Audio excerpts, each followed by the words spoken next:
I was just a few months into the job, my first real assignment as a deputy in a county that most maps barely bothered to name. The kind of place where the fog rolls in thick from the fields, swallowing streetlights and swallowing sound too. I liked it at first. Quiet, predictable. But by the time my first midnight shift came around, that same quiet had a way of pressing against your chest. You start noticing things you shouldn't. Shadows that linger a little too long. The way the wind carries voices that aren't there. The night started slow. I was sitting in the car at the station sipping lukewarm coffee from a styrofoam cup, staring at the blinking lights on the radio. The kind of radio that never stays silent long enough for comfort. The dispatcher, a woman named Linda, was humming something under her breath. I didn't know her well yet, but you notice the small things about people when there's nothing else to do.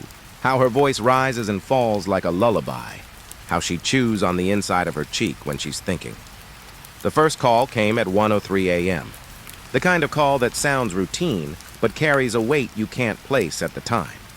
Unit 39. We've got a reported break-in on Harper Lane. Resident reports noises in the backyard. I grabbed my coat, sliding the radio onto my shoulder. Copy that, I said, my voice steadier than I felt. Harper Lane was quiet. Too quiet for anything to happen at 1 in the morning, and that's exactly what made my stomach tighten. The drive there was longer than it should have been. Not in miles, but in the way the darkness seemed to stretch and coil around the headlights. The streetlights were few and far between, casting pale circles on the asphalt, leaving stretches of road swallowed in black. I could feel my pulse in the steering wheel, a constant reminder that I wasn't just seeing things. My mind started filling in noises, the scrape of metal, the rustle of branches, but every time I looked in the rear view, nothing followed me. When I pulled into the driveway, the house was quiet. No lights on inside, no movement. Just the faint hum of the refrigerator from the back kitchen window and the way the wind made the old porch boards groan. I stepped out, my boots making soft thuds on the wet asphalt, and my flashlight cut a narrow cone through the dark. I moved slowly, circling the house, my ears straining. At first I didn't hear anything unusual, just the way the wind whispered through the cracks of the old siding, the distant call of a barn owl. Then I thought I heard a cough behind me. Not from the road, not from the trees, right behind me. I spun around, shining the light across the yard. Nothing. Just the shadows of trees stretched long and thin across the grass. I told myself it was nothing. A raccoon, maybe, or the wind messing with my ears. I'd been warned. First months on the job, your imagination becomes your worst partner. But the hair on the back of my neck wouldn't relax. I moved toward the backyard, following the faint outline of a fence that separated the yard from the fields beyond. That's when I noticed the footprints. They were small, like a child's, pressed into the soft earth, starting near the fence and leading toward the house. I crouched, running my gloved fingers over the damp dirt, fresh, still wet. My throat tightened. The yard had been empty when I got out of the car. I knew it. I'd checked. And yet here were footprints that hadn't been there a minute ago. I followed them to the back door, flashlight dancing over peeling paint and warped wood. The door was closed, but the faintest sound of movement came from inside. Almost breathing? My hand hovered over my holster, even though I hated the way it made my palms sweat. I called out, "Sheriff's office. Anyone there?" Nothing. I stepped closer, the beam of the flashlight trembling with every small movement. Then I heard it. Not a sound exactly, but a shift. Like someone, or something, had moved just out of reach of the light. A quick shuffle and then silence again. My heart hammered so hard I could feel it in my ears. I cursed under my breath, forcing my hand to stop shaking. "It's just the wind." "Just the wind," I muttered. I tried to reason with myself. I had been trained for this. Routine calls, night patrols, trespassing reports. Nothing I couldn't handle. And yet, the hair on my arms and neck refused to lie down. Something was wrong. I decided to check the inside. Slowly, quietly. The back door opened with a groan that sounded far louder in the empty house than it should have. I stepped inside, boots pressing softly against the worn carpet. The smell hit me first. Dust, damp wood, and something metallic I couldn't place. Something old and sharp. I moved through the kitchen first. Cabinets were shut, nothing out of place. Then the living room. Same story. And yet the feeling of being watched, of being followed, grew stronger. I wasn't imagining it this time. I could feel it in my bones. Then I heard the whisper. Faint. Almost a sigh, like the air itself had learned to speak. I froze. Hello? My voice cracked in the silence. No answer, just that soft, almost teasing whisper again. I couldn't make out the words. Maybe it wasn't words. Maybe it was just the sound of someone breathing deliberately, in rhythm with my own. I spun around, trying to catch a glimpse of movement. The flashlight swung wildly, landing on the corner of the hallway. Shadows stretched unnaturally there, the walls bending with the light. And then I saw it. The shape of a person, or something like a person, slipped past the doorway, impossibly fast, leaving nothing but a cold draft behind. I stumbled back. My rational mind screamed. There's no one here. No one could have moved that fast, that silently. I reached for the radio. Dispatch, Linda? Anything? My words sounded hollow. The radio crackled, then went silent. A bead of sweat ran down my temple. I tried again. Linda? Static? Only static. And then, just as I started to feel panic clawing at me, I heard it from upstairs. Footsteps. Slow, deliberate, padded steps across floorboards that should have been empty. I froze again, listening. 1, 2, 3, 4. Then silence. I backed toward the door, every instinct telling me to run, to leave, to forget this house ever existed. And then a small sound reached me, soft, deliberate. A whisper, "Why are you here?"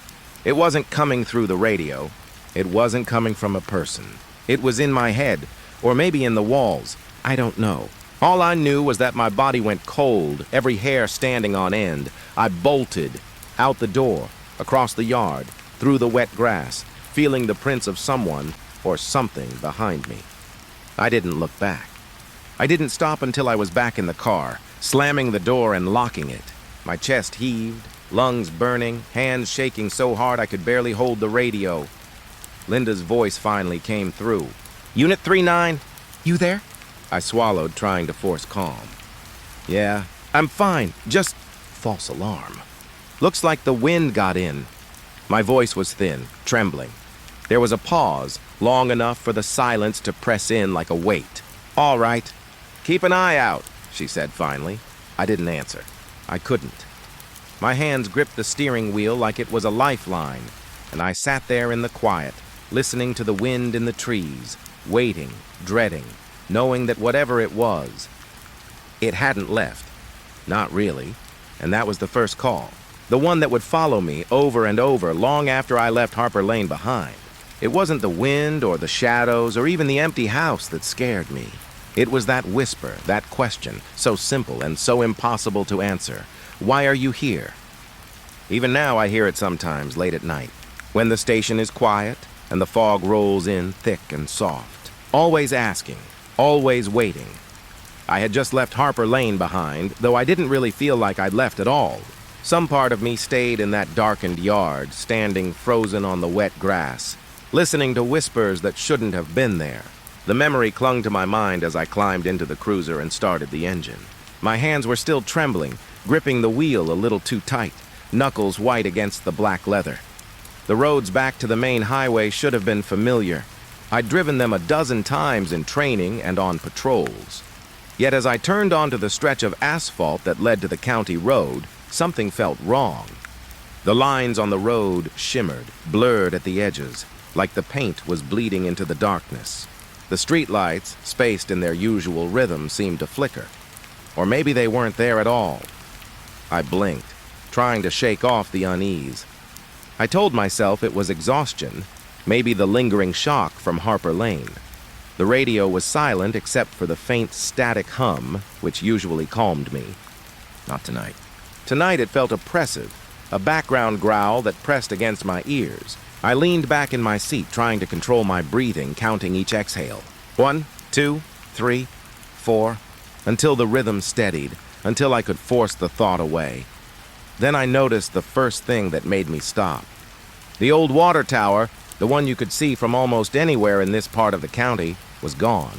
Not hidden behind a bend or lost in fog, but completely gone. My stomach sank. I'd passed this spot just a week ago. I knew the landmarks. My life depended on knowing the roads like the back of my hand.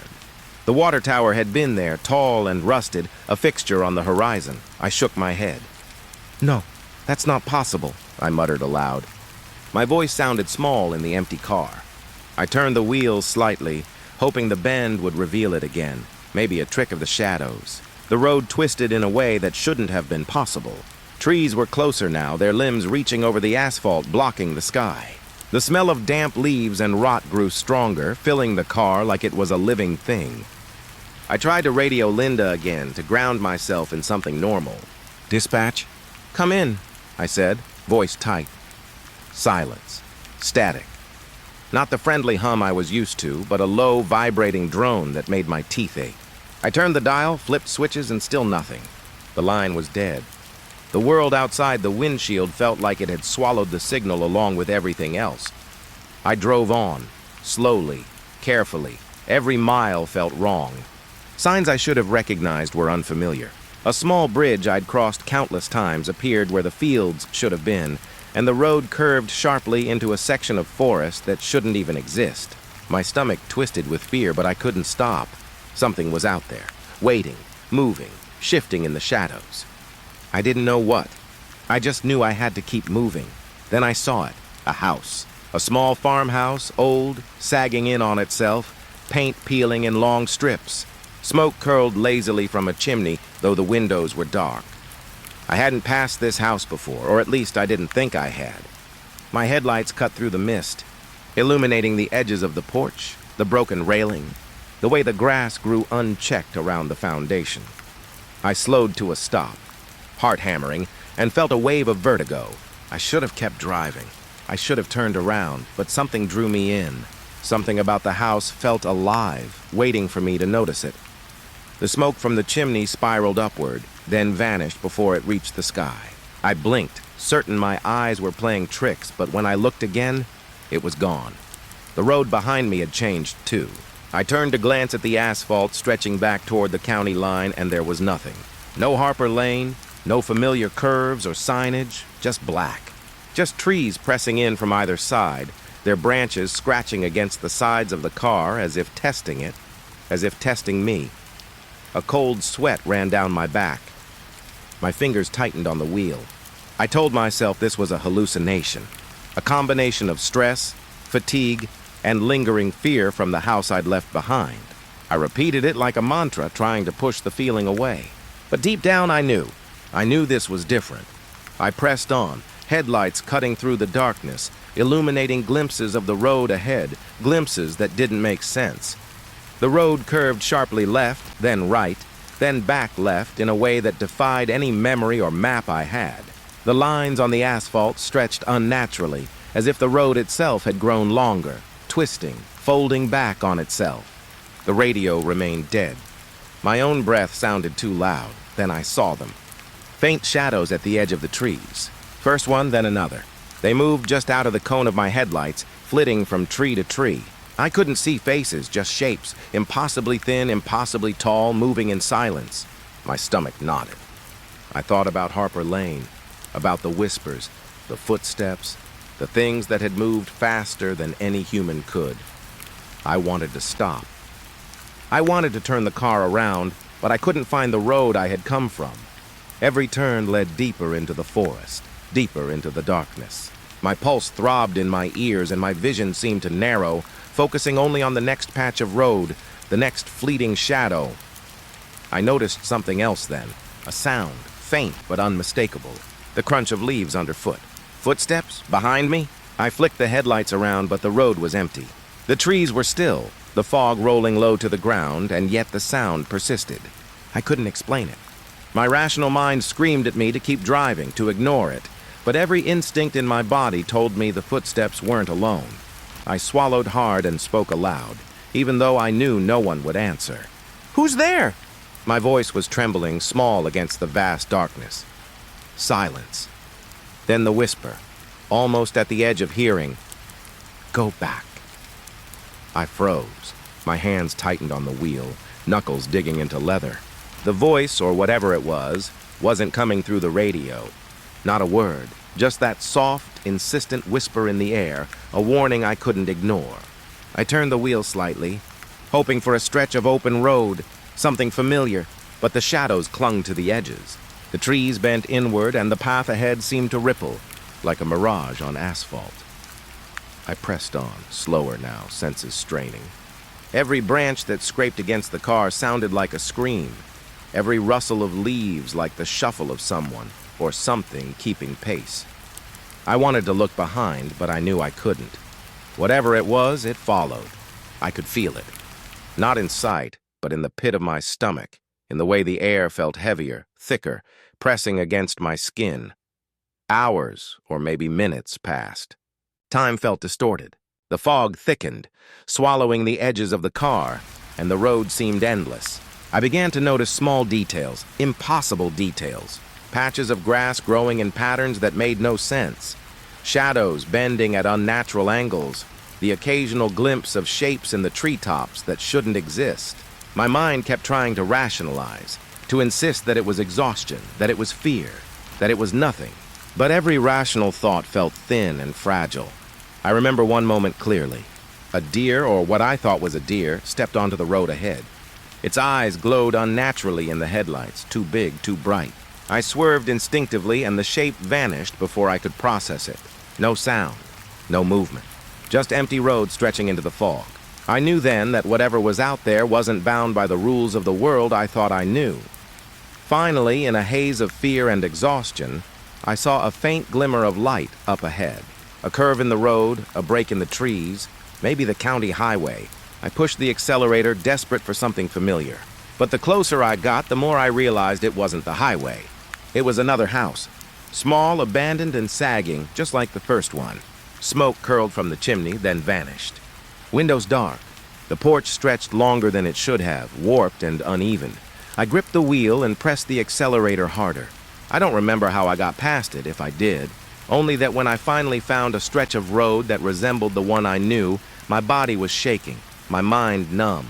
I stopped the car in the middle of the road, breathing heavily, staring at the darkness that pressed against me from all sides. And I knew, in that moment, that the road I had taken no longer existed in the world I thought I knew. That some part of the night, some part of the darkness had claimed it. The road had vanished. And I was still driving. I hadn't meant to leave the road behind for long. The vanishing road still haunted me, the way the asphalt bent like it had a life of its own. My pulse hadn't slowed in hours, but when I saw a faint glow through the trees, I felt compelled to investigate. The light flickered like a campfire, warm against the cold darkness. And though my rational mind screamed at me to stay on the road, something, curiosity, or maybe fear, pushed me forward. The trees closed in as I stepped off the car path. The ground was soft with pine needles, and the air smelled damp, heavy with moss and rot. Each step made the forest sigh, the branches brushing together like hushed whispers. It was quiet, too quiet, the kind of quiet that presses against your eardrums, making your own heartbeat sound thunderous. I found the campsite in a small clearing. It should have been empty. No smoke, no people, no sign of recent activity. But it was far too organized for abandonment. A small tent leaned slightly to one side, the canvas damp and streaked with dirt. A fire pit, cold now, had circles of blackened stone around it. And the strangest thing? Everything was untouched, as if the campers had vanished mid-action. A kettle still sat on a rock by the fire, water sloshing faintly inside, though there hadn't been anyone around to stir it. I moved closer, flashlight sweeping over the area, my stomach tightening with each step. It was as though the forest had been waiting for me to arrive, and now that I had, it exhaled a sigh that only I could hear. The trees themselves seemed to lean inward, bending in unnatural angles toward the clearing, branches scratching at each other in soft friction. I felt a chill, not from the cold, but from something in the air, a presence. And then I noticed the markings. Scratched into the bark of several trees around the clearing were deep, angular lines. At first I thought they were initials or some crude attempt at carving a name, but the more I looked, the less sense they made. Patterns that repeated and shifted, geometric shapes that didn't belong to any alphabet, symbols that seemed to move when I blinked. My chest tightened as I traced one with my fingers, careful not to touch too deep. The bark felt warmer than it should, almost alive under my touch, and I jerked my hand back. I whispered aloud, "What? What is this place?" No answer. Just the wind brushing against the canopy and the soft crunch of needles under my boots. But it wasn't wind, not exactly. It felt like the trees were speaking, faint murmurs that rose and fell just beyond understanding. The whispers weren't words, just soft, deliberate sounds that threaded through the clearing, circling me. My ears strained to catch them, but every time I thought I understood, the meaning dissolved into nothing. I walked around the campsite, flashlight trembling. The tent flap moved slightly in a breeze that shouldn't have existed, and I swore I caught a glimpse of movement inside. I stepped closer, peering in, but there was nothing. Nothing but a sleeping bag rolled neatly, untouched, and a small backpack lying on its side. I opened the backpack. Inside was a notebook, its pages filled with messy writing, symbols, sketches of the forest. Pages marked with circles and arrows pointing to nothing, diagrams that made no sense. Some of the symbols were the same as the ones etched into the trees. My hands shook as I closed it. The forest seemed to breathe around me. Each step felt heavier, like the earth itself was resisting me. I could hear it now, the faintest shifting beneath the soil, a whispering chorus just at the edge of hearing. I crouched beside the fire pit, trying to ground myself, but the smell of something burnt, acrid, mixed with moss and damp pine, made my stomach churn. And then I saw it. Footprints. Not recent ones, not human ones, but impressions pressed into the soft earth. Circular, twisted shapes that seemed to pulse faintly in the moonlight. They weren't human, I realized, with a sinking feeling, and yet they led toward the deeper part of the woods. I wanted to follow them. But my rational mind screamed to leave, to get back to the road, to escape the silent chorus that seemed to press against my skull. Something moved in the trees, a flicker of shadow, too fast, too fluid. My flashlight swung wildly, catching nothing but empty trunks. My pulse hammered, and I whispered again, though I didn't expect an answer, "I'm just leaving. I don't mean anything." The whispers rose slightly, subtle at first, then stronger. I could feel them in my chest, in my throat, a vibration that made my teeth ache. They didn't sound angry, not exactly, but they weren't friendly either. They were patient, waiting, circling, observing. My skin prickled as if invisible eyes were following me. I stepped back toward the car. Every step seemed heavier, the clearing stretching unnaturally before me. The tent looked different now, skewed at impossible angles like a reflection in water. And the symbols, they seemed to crawl along the tree trunks as I moved, shifting, growing, a language I was never meant to read. I wanted to leave.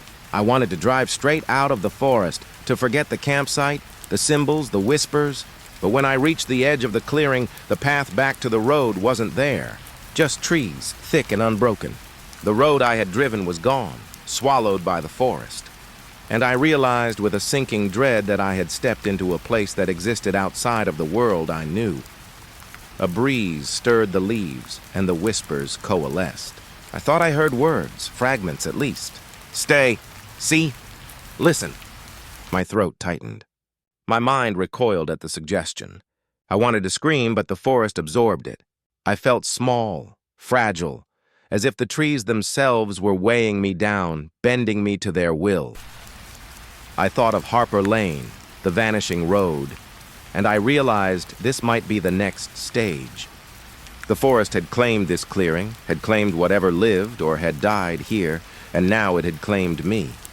I swallowed hard, forcing myself to take a slow, measured breath. I couldn't give in to panic, couldn't let it consume me, but rational thought felt like a flimsy shield, paper thin against the weight of what I was seeing. Then the whispers changed. No longer scattered, indistinct, they became rhythmic, pressing closer. I felt movement just beyond my sight, shapes weaving through the trees, circling, stalking. And then a single sound broke through the rhythm of whispers, a sharp, deliberate snap like a branch breaking underfoot. I froze. My flashlight beam danced wildly, illuminating nothing. My stomach lurched, I whispered again, more to myself than anyone else. "I don't belong here. I don't belong here." The forest responded with silence, thick and waiting. Then a figure emerged. Or maybe it was a shadow that shaped itself like a figure between the trunks. Too tall, too thin, movements jerky and unnatural. It didn't step toward me. It didn't run. It just observed. Its presence pressed into my mind, a weight that made my thoughts sluggish, that made my heart beat unevenly. I stumbled back, barely able to breathe. My flashlight shook in my hands, casting the figure in distorted angles. Then it slipped behind a tree, and the whispers resumed, louder now, echoing in my skull. I couldn't make sense of them. I couldn't make sense of the campsite, the markings, or why the footprints led deeper into the forest instead of back to the road. I backed away slowly, eyes darting between the shadows, my ears straining for another snap, another movement. The clearing seemed to stretch further than it should, the trees leaning closer with every step, symbols shifting along the bark as if alive. And then I realized the most terrifying thing of all. I wasn't leaving. No matter how far I walked, the clearing didn't shrink. The path out didn't appear. I sank to the ground at the edge of the fire pit, hands gripping the damp earth, forcing myself to calm down. Every instinct screamed to run, yet there was nowhere to run. The whispers swirled, the shapes in the trees danced just out of reach, and the forest seemed to breathe around me, patient, deliberate, waiting. Hours may have passed, or minutes. Time felt irrelevant here. I didn't try to measure it. I only knew that the forest had shown me something, some truth I wasn't meant to fully understand. And I knew, deep in my chest, that I had taken the first step into a world that wouldn't let me go easily. Eventually, I stood. My legs shook, but I moved, following a sense of direction I couldn't explain. The clearing remained, unchanged, the campsite as untouched as when I first arrived. The markings still glowed faintly in the moonlight, shifting when I looked away, the whispers rising and falling like the tide. I knew I couldn't stay. I had to leave, even if the way back was gone. Even if the forest itself seemed to stretch on forever. I left the clearing, stepping into the shadows of the whispering woods, knowing the forest had imprinted itself onto my mind. Whatever had been here, whatever had watched, I couldn't shake it. And I knew, without needing to look back, that the whispers would follow me, threading into my dreams, lingering in the edges of my thoughts. The forest had claimed a part of me that night, and I had no idea how much of me it would take before I truly escaped. The longer I wandered through the woods, the more I realized I had no idea where I was, or even what here was anymore. Every turn I took seemed to fold back on itself, trees leaning closer, shadows thickening until they were almost solid. I knew somewhere in the back of my mind that the vanishing road, the Harper Lane house, the Whispering Woods clearing, they were all connected. Something had been following me since the first call, creeping along the edges of my vision, patient, silent, waiting. And now I was part of it, trapped in a world that had stretched itself around me like a living thing. The flashlight in my hand was useless. The beam cut through the fog in front of me, but behind, everything vanished into darkness so thick it felt like swallowing. I tried to listen for familiar sounds, the rustle of leaves, the snapping of a twig underfoot, the distant cry of an owl, but all of it had changed. Footsteps followed me, soft, deliberate, echoing in the wrong places. They weren't mine. They were lighter, slower, almost as if someone or something was pacing me, waiting for me to notice. I spun around, shining the light, but there was nothing. Only trees bending closer and the mist curling like it had a life of its own. I stumbled over a root, catching myself on a tree trunk, heart hammering. "Stop it," I whispered. "Stop following me." My voice was small, swallowed instantly by the night. The footsteps continued. I started moving again, faster now, pushing through the brush, my coat snagging on branches, my boots slipping on wet leaves. The whispering started again. At first faint, like wind rustling through pine needles, then sharper, closer, as if words were pressing directly into my mind. "Stay! Stay! Stay!" I told myself I was hallucinating. I had to be. My shift had been long. The midnight calls had left me on edge, the stress building like a weight pressing down on my chest. But the fear in my chest wasn't from exhaustion alone. It was real. Something was here, moving, watching, but never close enough to see clearly. I felt its presence more than I saw it. A pressure in my shoulders, a chill at the base of my neck, a tug in my gut that told me to run and that running would only bring me deeper. I stopped at a small clearing, or what I thought was a clearing. The mist thickened around me, curling into shapes I almost recognized.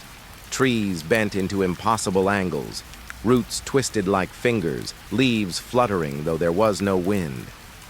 And in the center, a faint outline of footprints pressed deep into the mud, leading nowhere and everywhere at once. I followed them out of instinct, my feet moving automatically even though my mind screamed to stop. The whispers grew louder, forming syllables that weren't words, patterns that seemed almost language but weren't. They licked at my ears, curling around my skull, burrowing under my skin. I tried to speak, to call out, but my voice failed me. My throat was dry, tight as if the air itself had been sucked away. Every breath felt borrowed, temporary, and I realized I had no idea how long I had been walking, or if time even existed here anymore. Something moved just at the edge of my vision.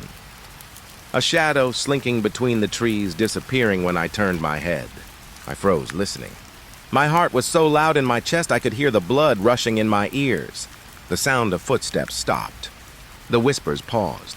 And in that silence I heard something else. My name, soft, almost a murmur. "Sheriff!" I spun around, heart hammering. "Who's there?" My own voice sounded alien in the stillness, loud, trembling, accusing. Nothing answered.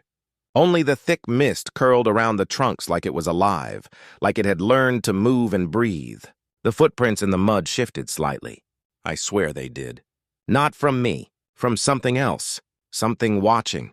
Something that wanted me to follow or to stay. I forced myself forward. Branches tore at my coat, twigs snapped underfoot. The fog clung to me, curling around my boots, climbing higher up my legs like it was trying to claim me. I kept walking.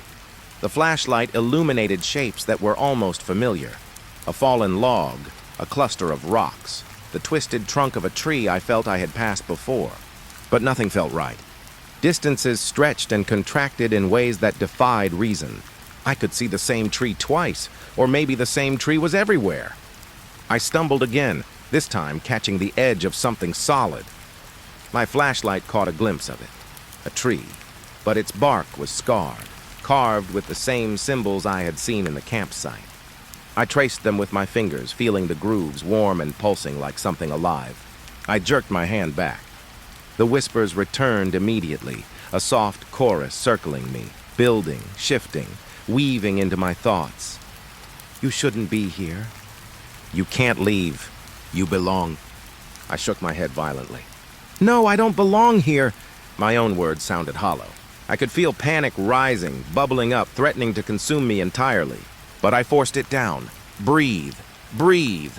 1, 2, 3. 1, 2, 3. Keep moving. I had to keep moving. Movement was survival, and survival was all that mattered. I stumbled into another clearing, slightly larger this time. The fog seemed thinner, the trees farther apart, but the sense of being observed grew heavier. I could hear it now, faint breathing around me, shifting, never stilled. I swung the flashlight, scanning the space, catching only glimpses of shapes that didn't belong, shapes too tall, too thin, moving just beyond the edge of the light. My stomach turned, and then I heard it. Footsteps behind me. Slow, deliberate, pacing me, but when I spun around, there was nothing. Nothing but the trees, bending slightly, almost leaning closer. My pulse accelerated. My mind screamed, "Keep moving, don't stop!" But my legs felt leaden, as if the forest had weighed them down. I tried to call Linda again. "Dispatch. Linda? Anyone? Please!" My voice cracked in the heavy air. Only static answered, buzzing faintly, then cutting off. The world felt impossibly quiet. I could hear my own heartbeat, and beneath it, the soft chorus of whispers shifting, waiting. I stumbled forward, the flashlight flickering, catching brief glimmers of something that shouldn't exist. A shadow with no source, a flash of movement at the periphery of my vision, a tree root curling like a hand. Every instinct told me to run, to scream, to fight, but I had nowhere to go.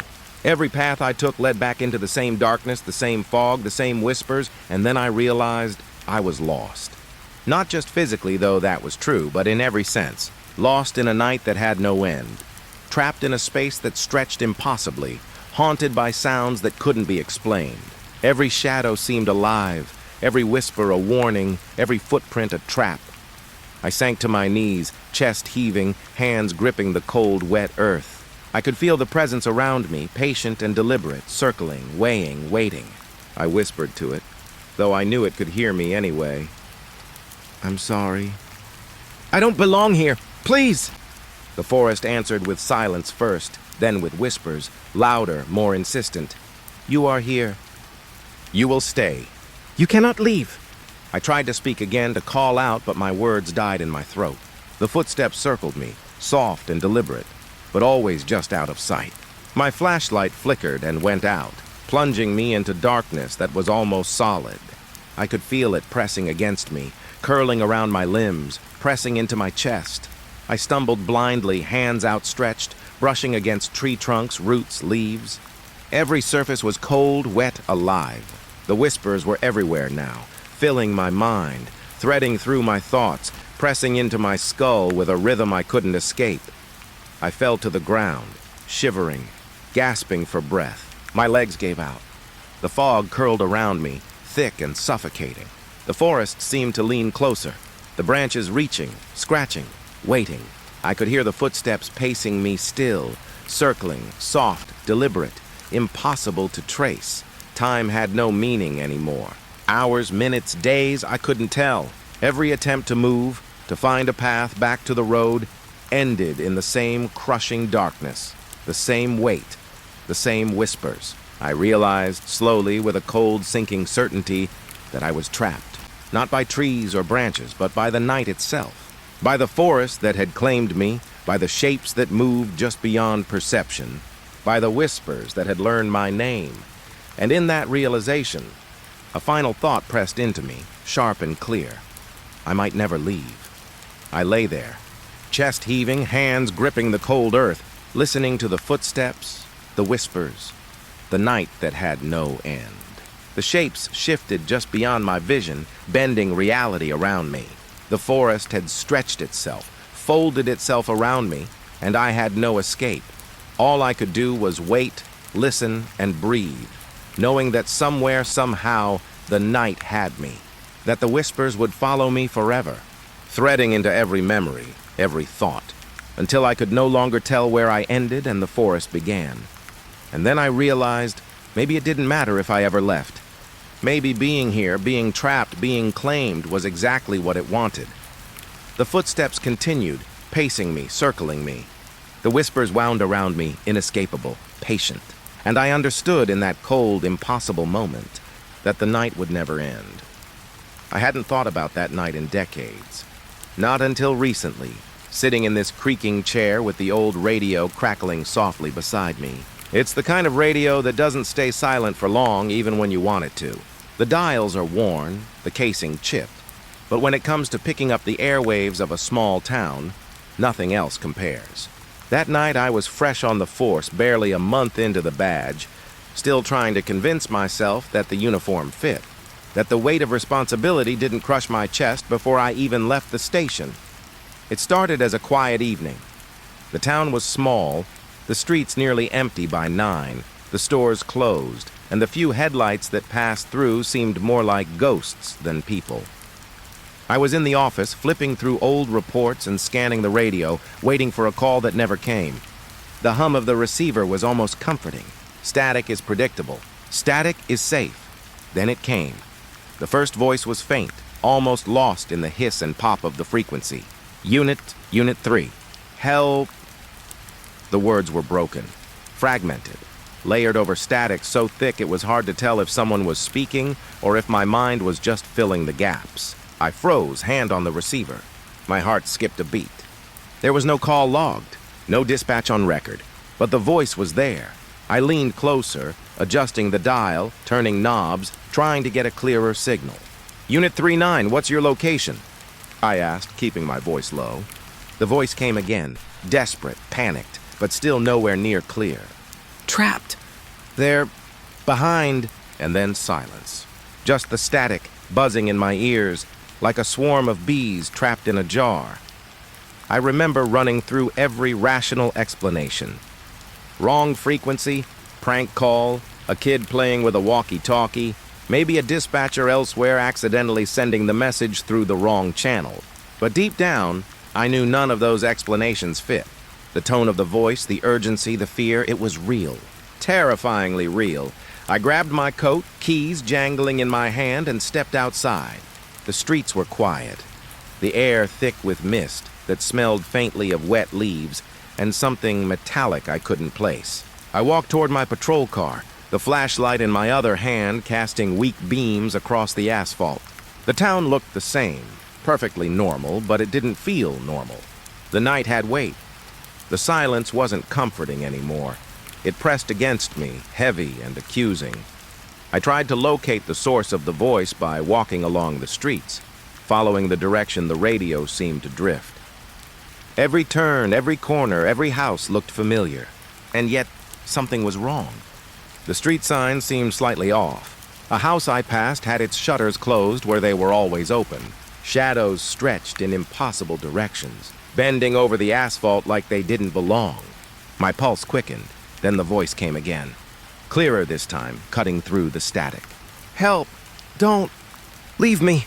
It wasn't coming from the radio anymore, not exactly. It felt like it was inside my skull, echoing, bouncing around my thoughts. My stomach churned. I gripped the radio, fingers sweaty, and whispered into it, though I knew it couldn't hear me. "Where are you? Who is this?"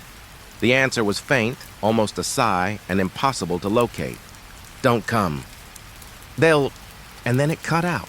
Static filled the air, thicker now, almost tangible, wrapping around my limbs. I shivered, the night suddenly feeling colder, the mist curling around me, whispering. I wasn't alone. I could feel it.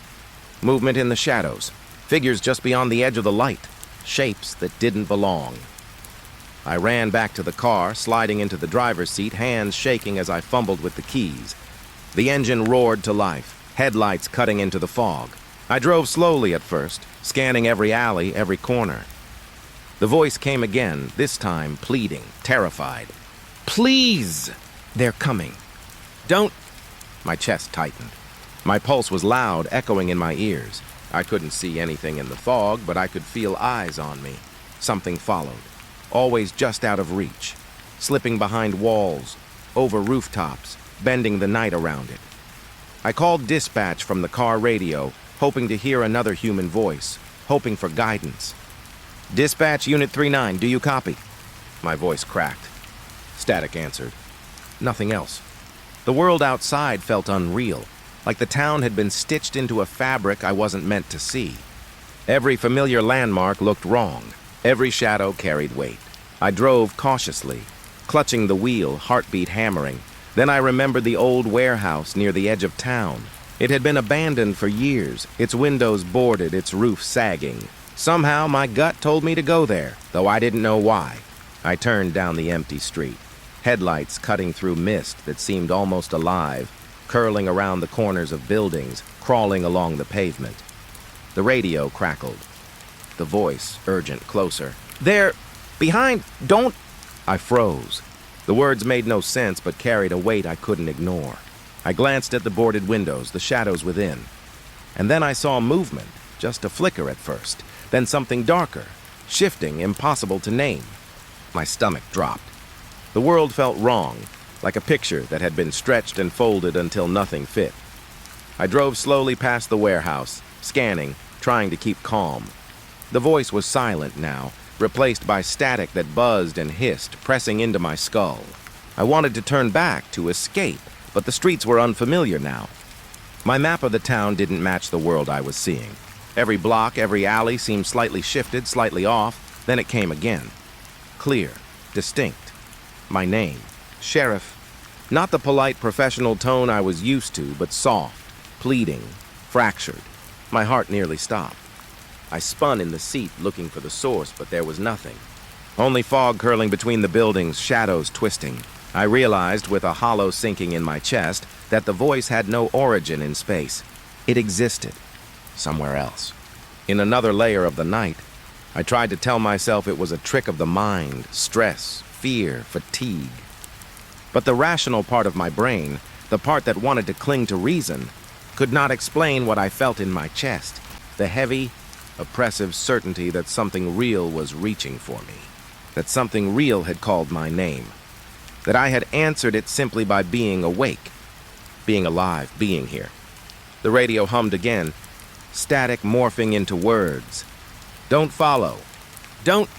The voice was distant but impossible to ignore. The warning pressed in, soft but insistent. I gripped the wheel, eyes darting through the fog, scanning every alley, every shadow. Nothing moved, and yet I knew I wasn't alone. I could feel it, circling, patient, deliberate. I remember driving through the empty streets for hours, though it might have been minutes. Time lost all meaning. The radio, the town, the voice, they all warped together, bending reality until the streets were unfamiliar. The air thick and tangible, every shadow carrying weight, every whisper a warning. Finally, I returned to the station, though I didn't know how. The lights were the same, the doors locked, everything perfectly normal, as if the town hadn't shifted at all. I sat in the cruiser, hands shaking, radio dead, heart hammering. I couldn't explain what had happened, not then, not ever. And I knew in that moment that the call hadn't come from anyone, anywhere that existed in my understanding of the world. Years later, I still hear it sometimes. Late at night, when the air is quiet, when the fog curls just right, I hear fragments of that voice through the static. Always the same, pleading, fractured, real. I don't know what it was, or if it was even real in the sense that we understand reality. But I know I will never forget that night. The night the air itself seemed alive. The night a voice came from nowhere. And the night I realized there are places and times where normal rules do not apply. That call changed me, though I didn't understand it for years. It planted a seed of doubt in every quiet moment, a knowledge that the world was larger and stranger than any map or plan could contain. And it left me listening, always listening for the next call, for the next fragment of sound that doesn't belong in this world, for the whisper that knows your name and will find you even when you think you're alone. I don't think I ever wanted to answer the radio again after that night. But sometimes late in the dark, I can't help myself. I reach for the dial and I wait, heart hammering, knowing that somewhere something might be calling again, and if it is, I'll hear it. And I'll remember exactly what it felt like that first night, the night the call came from nowhere. I didn't sleep that night. Not really. The memory of that first call, the one that came from nowhere, kept replaying in my mind like a broken record. Every time I closed my eyes, I could hear the static, the broken, pleading voice whispering my name. I tried to convince myself it had been a trick of the mind, a product of stress and exhaustion. But deep down, I knew better. Something had been reaching out, and I had heard it. The next morning, I woke early, the small sun barely cutting through the haze of the town. I thought about the old warehouse, the streets that had shifted, the fog that had clung to every corner like a living thing. Something in me needed answers, and I couldn't sit still any longer. The radio sat on the counter, humming faintly.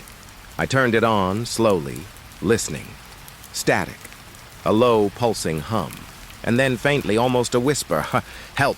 My heart skipped, as if it hadn't truly stopped the night before. I grabbed my coat and keys and drove out of the small town, following the vague direction of that voice, or memory of it. The roads were quiet, abandoned in a way that was normal for a small town at this hour, yet wrong. Wrong in the subtle ways that only the gut can sense. Shadows lingered in the corners of my vision, just outside the reach of the headlights. I tried to tell myself it was the morning mist, but the feeling was heavier than fog, pressing against my chest, weighing my shoulders. After a while, I came upon a farmhouse. Not one I remembered, but it looked familiar in the way dreams are familiar. Edges hazy, details slightly off, as if the memory had been patched together from fragments of other nights. The house was old, the paint peeling, windows dark. The yard was overgrown, grass swaying in faint, uneven patches, as if something had walked through it recently. I felt a chill, the kind that crawls up your spine and lodges behind your eyes. I parked a little distance away and stepped out, flashlight in hand. Every step toward the house made the ground seem softer, more yielding, like the earth itself was breathing beneath my feet. The wind whispered through the trees, brushing my ears in soft, unintelligible murmurs. And then I saw them, faint silhouettes, dark, shadowed shapes flitting around the edges of the farmhouse, just beyond the reach of the flashlight. They didn't move like people. Not quite. Limbs bent wrong, bodies too tall or too thin, moving with a smoothness that shouldn't exist. I froze. My pulse hammered in my ears. My hands gripped the flashlight so tightly I thought I might crush it. I whispered aloud, "Who's there?" My own voice sounded small in the open space, swallowed immediately by the wind. The silhouettes didn't answer, didn't even hesitate. They simply watched, circling slowly, flitting behind the broken fence, standing just behind the darkened windows, slipping in and out of view. My stomach twisted. Every instinct screamed at me to leave, but I couldn't. Something was drawing me closer. Something wanted me to see. I edged toward the house, careful with every step. The air smelled faintly of damp earth and decaying wood, the kind of smell that makes your throat tighten. I could hear the faintest shifting sounds, like footsteps on creaking floorboards, though no one was inside, or at least, no one human. The silhouettes remained just at the edge of vision, moving like smoke, impossible to pin down. I tried to make sense of it. Was it pranksters? Some local kids messing with me? The rational side of my brain clung to that possibility, even as the primal part screamed that none of it was normal. The shapes were too deliberate, too coordinated. They didn't play. They waited, observed, learned. I shone the flashlight into a window. The glass was grimy, streaked with years of dirt and neglect. Inside, the room looked empty, the furniture coated in dust. And yet, a shadow moved across the far wall, too fast to be human, bending in a way that no person's body could. I swallowed hard, my throat dry. "It's not real," I whispered to myself, though I knew better. I could feel the heat of something watching, something alive pressing against the edges of my mind. I circled the house slowly, keeping to the edges, flashlight sweeping. But every time I thought I had a clear path, one of the silhouettes would appear. Sometimes at a window, sometimes behind a tree, sometimes directly in front of me, then gone before I could blink. They didn't speak. They didn't scream. They simply existed in the space between perception and reality, and that was worse than anything screaming could have been. A sudden movement to my left made me spin. One of the figures was there, just a shape of black in the brush, but it seemed aware. My heart jumped into my throat. I took a careful step back. The figure tilted, almost like it was examining me, studying, and then it vanished. Not running, not hiding, simply gone. And the silence that followed pressed heavier than the night air.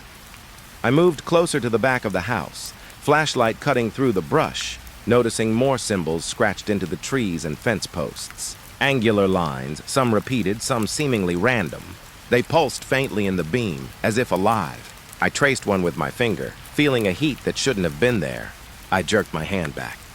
The silhouettes didn't flinch. They didn't need to. They weren't human. They didn't need fear to know I was afraid. I tried calling the radio again, desperate for some tether to reality. "Dispatch, anyone. Unit 39. Static, only static." My pulse quickened, a low hum of panic building in my chest. I was alone. The town was gone. The streets were gone. Only the farmhouse, the shadows, and the air thick with expectation remained. I moved to the porch, each step careful, the boards creaking under my boots. I reached out to touch the railing, and the air shifted. A whisper, faint, almost impossibly soft. "Do not..." My hair stood on end. I spun, flashlight sweeping. Nothing. The silhouettes had vanished. Not gone, but folded into the shadows, waiting. I knew it. I could feel it. I paused, taking shallow breaths, trying to calm my racing heart. Every instinct told me to run, to get back to the car, to leave the farmhouse and the shadows and the whispers behind. But another voice, memory or ghost, pulled me forward. My curiosity, my need to understand, was a heavier weight than fear. I edged onto the porch, the boards groaning, noticing the shapes of broken furniture inside, the dust dancing in the weak beams of light. Then I saw them again. Multiple shapes, now gathered in the far corner of the porch, faint, dark, twisting. They weren't moving like people. They weren't walking. They weren't breathing. But they were there, undeniably aware of me. My chest tightened. I wanted to step back, wanted to run, wanted to scream, but I couldn't. My feet were rooted. My mind was half paralyzed by the weight of what I was seeing. I whispered again, almost to myself, almost to them. "What are you?" No answer. Only silence and the shifting weight of anticipation. I could feel their presence pressing into me, shaping the air, bending reality around me. The night felt alive, pulsing, almost sentient. Hours, or what felt like hours, passed in that stillness. I couldn't tell if time had slowed or stopped entirely. I circled the porch, flashlight sweeping, trying to catch more than glimpses. The shadows remained, always at the edge, never fully revealed, always just beyond comprehension. Every angle, every beam, every corner of the eye revealed them differently, shifting, moving, and then gone. Finally, I stepped back off the porch. The fog had thickened, curling around the farmhouse, hiding details, distorting shapes. I could still feel the silhouettes, the pressing weight of them in the edges of vision, in the static hum of the radio, in the tightening of my chest. I knew they were waiting, watching, patient, and I knew I wasn't safe. Not then, not ever. I walked back to my car slowly, flashlight scanning, every muscle taut. The farmhouse sat behind me, dark and still, yet I could feel its eyes, its shapes, its shadows following. Every step away felt like leaving a piece of myself behind, tethered to that impossible night, to the silence, to the shapes that moved like smoke. I didn't speak. I didn't breathe loudly. I just moved, trying to distance myself, trying to escape. But even as I drove away, even as the farmhouse and the shadows receded in the distance, I knew I hadn't left entirely. The shapes had followed, folding into my memory, imprinting themselves, and I could feel them still. In the edges of my vision, in the hum of the radio, in the night around me. That night, I learned something I wish I hadn't. Some things don't belong to the world we see. Some things wait just beyond perception, patient, deliberate. And once you've seen them, even fleetingly, even just in fragments, they never fully leave you.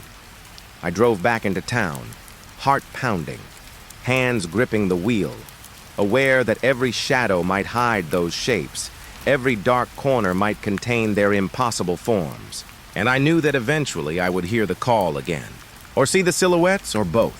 And when I did, I wouldn't be able to turn away. I wasn't sure I wanted to.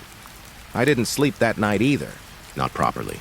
The images of the silhouettes at the farmhouse haunted me, crawling across the corners of my vision even in the bright, harmless light of day. Every time I closed my eyes, I saw them standing just out of reach, swaying in impossible ways, limbs bending wrong, faces hidden, but somehow watching. I tried to convince myself I'd imagined it, that my mind was fraying under the stress of years on the force. But deep down, I knew better. The radio sat on the kitchen counter, humming faintly, a dull vibration through the wood beneath my palms. I didn't want to touch it, didn't want to turn it on, and yet I couldn't stop myself. The thing had a gravity I couldn't resist, like it was waiting for me, expecting me. I flipped the switch. The static hissed, sharp and immediate, the familiar crackle that had haunted me for weeks. I gripped the dials, heart thudding, and adjusted the frequency slightly, and then I heard it. Not a call this time, not a distant voice from nowhere. This time the static whispered, soft, intimate, almost impossible to distinguish from my own thoughts. "Sheriff." "You remember?" I froze. My fingers tightened on the dial. My pulse raced loud in my ears. The words were familiar, yet impossible. How could a voice from a machine know me like this? Know my secrets, my thoughts, the things I never told anyone? The radio hissed again, louder, closer, wrapping around my skull, threading into my mind. "The one you left. The night you didn't go back." I swallowed hard. My chest ached, a heavy, twisting weight. I had never spoken of that night, not to anyone, not even Linda, not even to myself in full. I'd buried it, the one call I couldn't answer, the one moment where hesitation cost someone dearly. And now it knew. The static knew. I leaned closer, pressing my ear to the speaker. My breath fogged the glass. Who is this?" I whispered, voice trembling. The static roared in response, voices overlapping now, a chorus that pulsed through the room, through my bones, intimate and impossible. You can't hide. You can't forget. They are waiting. I stumbled back, hands shaking. The room seemed to tilt, the kitchen stretching in impossible angles. The radio crackled, now louder, a tide of voices swirling, overlapping, impossible to distinguish. Some words I could understand. Names, places, memories I had tried to bury. Others were fragments, broken syllables that pressed against my skull, demanding attention. I ran to the living room, heart hammering, flashlight shaking in one hand, radio in the other. The static followed, flowing with me, pulsing in the air, pressing against my ears. I could hear whispers of my childhood, my first day on the force, the calls I had ignored, the lives that hung on my decisions. It was unbearable, intimate in a way that no human voice could ever achieve. And then, a new sound emerged from the static, a shadow of a voice, almost human, almost alive. "Look behind you!" I spun. The room was empty. The shadows cast by the single lamp flickered and stretched across the walls in impossible shapes. I tried to rationalize it, fatigue, hallucination, the creeping dread of isolation, but my body refused to obey reason. Something had shifted in the room, a weight pressing against my chest, a presence I couldn't see but could feel, coiling around my spine. The voices in the radio intensified, overlapping, whispering, accusing, intimate. You think you are alone? You never were. They watch. They wait. I stumbled backward, tripping over the edge of the rug, falling hard onto the wooden floor. My flashlight skittered across the room, illuminating nothing but empty air, but I could feel it there, just out of reach. Waiting. I pressed the radio to my ear again. The static morphed, and I could hear it clearly now, soft, deliberate, speaking in tones that mimicked my own voice. "Remember the night at Harper Lane? The one you should have answered. The forest. The woods. They took you then." A chill ran through me. I tried to speak, to argue, to scream, but no sound came out. My throat was tight, dry, and the voices continued, insistent, echoing memories I had tried to lock away, calling them back to life, the people I failed, the calls I ignored, the fear I had buried. And then I realized, slowly, horrifyingly, that the radio wasn't just recounting memories. It was predicting them, shaping them, bending them. Every thought I had, every memory, every secret. Somehow it knew, and it twisted them, layered them over the static, replayed them until I couldn't distinguish thought from sound. I stumbled to the window, pulling back the curtain. The street outside was quiet, perfectly normal, but wrong. Shadows lingered where there should have been none, stretching across the pavement in angles that defied logic. My flashlight shook in my hands, catching glimpses of figures, tall, thin, featureless, slipping in and out of the mist. The static pulsed from the radio in my grip, voices rising and falling like a tide, echoing in my chest. They are outside. They know you. I backed away from the window, pressed against the wall, shaking. My thoughts were fractured, pieces of memory and fear colliding with the voices that came from nowhere. I tried to ground myself. Rational thought, facts. I am here. I'm alive. The shapes are not real, but reason slipped through my fingers like sand. The voices, they knew too much. And the figures outside, just at the edge of perception, confirmed it. I dropped to the floor, clutching the radio, pressing it against my chest. The voices intensified, layering over one another, each one a fragment of my life. The first call you ignored. Your partner's warning. The ones who disappeared? Names, places, times. Every memory I had tried to lock away now screamed at me, threaded into the static, tangled and impossible to separate. My hands shook uncontrollably. My head throbbed. The radio pulsed like a heartbeat against my chest, alive, conscious, omniscient. And the shadows outside, ever shifting, grew bolder, closer, pressing against the windows, the edges of perception, the limits of reason. I whispered, barely audible, "Stop." "Please." The static paused. For a moment, silence. Then a single chilling voice spoke, impossibly close, as if in my own skull. "You can't leave. You never did." I wanted to throw the radio, to smash it, to destroy whatever had reached into my life, but I couldn't. My hands clung to it as if it were the only tether to reality, even as it frayed and shifted beneath my fingers. The voices swirled again, faster now, urgent, intimate, threading themselves into my thoughts. Look at what you've done. See what you've caused. You are alone. I backed toward the corner of the room, pressing myself against the wall, shaking, trying to breathe, trying to hold on to myself. But the line between the voices, the shadows, and my own mind blurred. I couldn't tell if a memory was real or if the radio had implanted it. I couldn't tell if the shadows outside were solid or if my mind conjured them from fear and fatigue. Reality itself felt uncertain, pliable, bending to some will I could not comprehend. I sank to the floor, trembling, eyes darting to every corner. The room stretched in impossible angles. The shadows pooled and shifted with the static, dancing to some rhythm I could not perceive. The radio hummed, alive, omnipresent, intimate. You will never escape. They are waiting. They are always here. I pressed my palms to my face, tried to shut out the voices, tried to shut out the shadows, but they didn't stop. They couldn't. The static was inside my skull now, threading into thought, memory, fear. Every secret, every guilt, every shadowed corner of my mind exposed, cataloged, amplified. I realized in that moment that I had never truly been alone. Not that night, not at the farmhouse, not ever. The silhouettes, the whispers, the voices, they had been patient, watching, waiting. And now, through the radio, they had reached me fully, claiming every fragment of thought I had. The room tilted again. My pulse pounded, a tidal wave in my ears. The shadows coalesced, almost solid, almost aware, pressing against the edges of my vision. The radio pulsed with static, with voices, with something alive, and I understood, completely and utterly, that whatever I had first heard on that frequency, the call from nowhere, was not a call at all.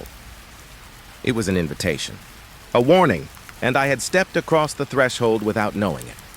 I stayed there, on the floor, clutching the radio, trembling, listening. The voices layered over my memories, over my fears, over the night itself, until I could no longer tell where I ended and the static began. The shadows outside shifted, impossible and intimate, threading themselves into my mind, and I realized then, with a sinking, hollow certainty, that reality was no longer mine to trust. Not tonight. Not ever. I hate the fog. Not the kind that drifts lazily through the trees in the morning, soft and white. Harmless. I mean the kind that swallows sound, twists the shape of the world, and makes every shadow feel alive. Tonight, it had rolled in heavy and fast, smothering the outskirts of town in a blanket that seemed alive, like it was breathing around me as I patrolled. My cruiser's headlights cut weak, pale beams through the gray soup, barely grazing the tops of the tall weeds that lined the abandoned railway. The road under my tires hummed softly, the engine's idle vibrating through my chest. I tried to shake the unease pressing down my spine, but it stuck like wet wool. I'd been a sheriff here long enough to know when something was off, even if I couldn't see it yet. Something was off tonight. I'd been following the old freight line for maybe 15 minutes when I heard it. Low at first, almost too faint to notice. A distant rumble, like steel on steel, grinding, steady, and unyielding. My first thought was another train. There had been maintenance scheduled on the tracks near the edge of town, and maybe a late freight had been rerouted. I glanced down at my radio. No calls, no alerts, just the hum of the fog and that rolling, impossible sound. I slowed the cruiser, heart ticking up a beat or two. The sound grew louder, deeper, more insistent. I squinted into the mist, trying to see the faint outlines of the rails, but the fog had swallowed everything. No tracks, nothing. Just the road, the weeds, and the thick gray that seemed to pulse with each rumble.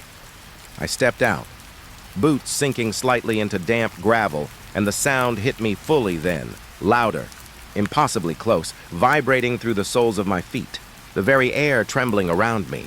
I turned in a slow circle, trying to locate the source, but there was no direction, no point of origin. It was everywhere and nowhere. My stomach twisted. I thought about the old stories people whispered about this line, about the engineer who vanished one winter night, about the freight that never reached its destination. Silly ghosts, the locals called them, just stories. But tonight, my gut told me there was more than stories in the fog. There was something. The rumble became a rhythm, like a heartbeat, steady and relentless. I blinked, trying to focus, and that's when I saw it, or thought I did. Just beyond the fog, faint glimmers, red and orange, pulsing slowly. Lights? No, too low, too irregular. They moved like embers drifting in a wind that didn't exist. I felt my chest tighten. I shouldn't have been curious, shouldn't have leaned forward. But something drew me closer, step by careful step. I found myself on the gravel path that ran parallel to where the tracks should have been. Every step I took seemed to echo in the fog, like the world itself was holding its breath. The rumble shifted, subtly, as if reacting to me, adjusting its rhythm, the vibrations now crawling up my legs, into my ribs, humming inside my skull. I pressed a hand to my chest. The sound wasn't just outside anymore. It was inside, and it wasn't natural. Then I saw it. A flash of steel, glinting wetly in the dim light, cutting across the mist. The shape was massive, impossibly long, coiling through the fog like a snake that had swallowed the horizon. Wheels, carriages, a freight train, but there were no tracks beneath it. None. It hovered above the gravel, impossibly precise, following some invisible path that only it could see. I staggered back, gripping the cruiser door for support, my mind scrambling for rational explanations, any of them. And that's when I heard it. Not the rumble now, but voices. Low, guttural, overlapping in a chorus that made my teeth ache. No words, just sound. Not human, not animal. Something old, angry, waiting. The fog twisted around me, thickening, and I realized I couldn't see my own hands in front of my face. I fumbled for the radio, but the moment I lifted it, the voices stopped. Complete silence, except for the faint rumble of impossible wheels. I swallowed hard. My fingers trembled. I wanted to call it in, to tell someone, anyone, what I was seeing. But when I opened my mouth, no sound came out. My own voice had been swallowed by the fog. It wasn't fear yet, not fully. It was disbelief. The kind that freezes a man's mind in place while his body screams at him to run. I watched the train move, gliding along the invisible rails, lights flickering, casting strange, shifting shadows through the mist. For a moment, I thought I saw figures inside the carriages, dark shapes hunched over, moving in impossible ways. I blinked. They were gone. Just steel, smoke, and the smell of burnt oil, sweet and choking. My stomach churned, and then I noticed the tracks, or rather the absence of them. My mind latched on to the impossibility. The train, massive and impossibly heavy, carried through the air as if gravity had forgotten it existed. I reached out, almost daring to touch it, but my fingers passed through mist and nothingness. And with that, the rumble changed. Faster now, irregular, anxious, almost aware of me. I turned, heart hammering. The cruiser. The warmth, safety. But the fog. The fog had other plans. The moment I looked away, the train shifted, carving a new path directly in front of me, and I felt it. Not heard, not seen, but felt as the vibrations sank into the ground, through my boots, into my bones. Something was trying to communicate, or warn me, or consume me. I didn't know. I stumbled back to the cruiser, fumbling for keys, desperate to get inside, to feel metal and glass around me, to know I was on solid earth. And then suddenly it was gone. The rumble ceased. The lights vanished. The fog, thick and smothering, now hung motionless, silent, expectant. My chest heaved, adrenaline stinging my ears, my hands slick with sweat. I tried to speak into the radio again, but the signal was dead. Static. Just static. I told myself I'd imagined it. I had to have. Heavy freight trains don't float. Engines don't roar across empty gravel without tracks. There's always a rational explanation.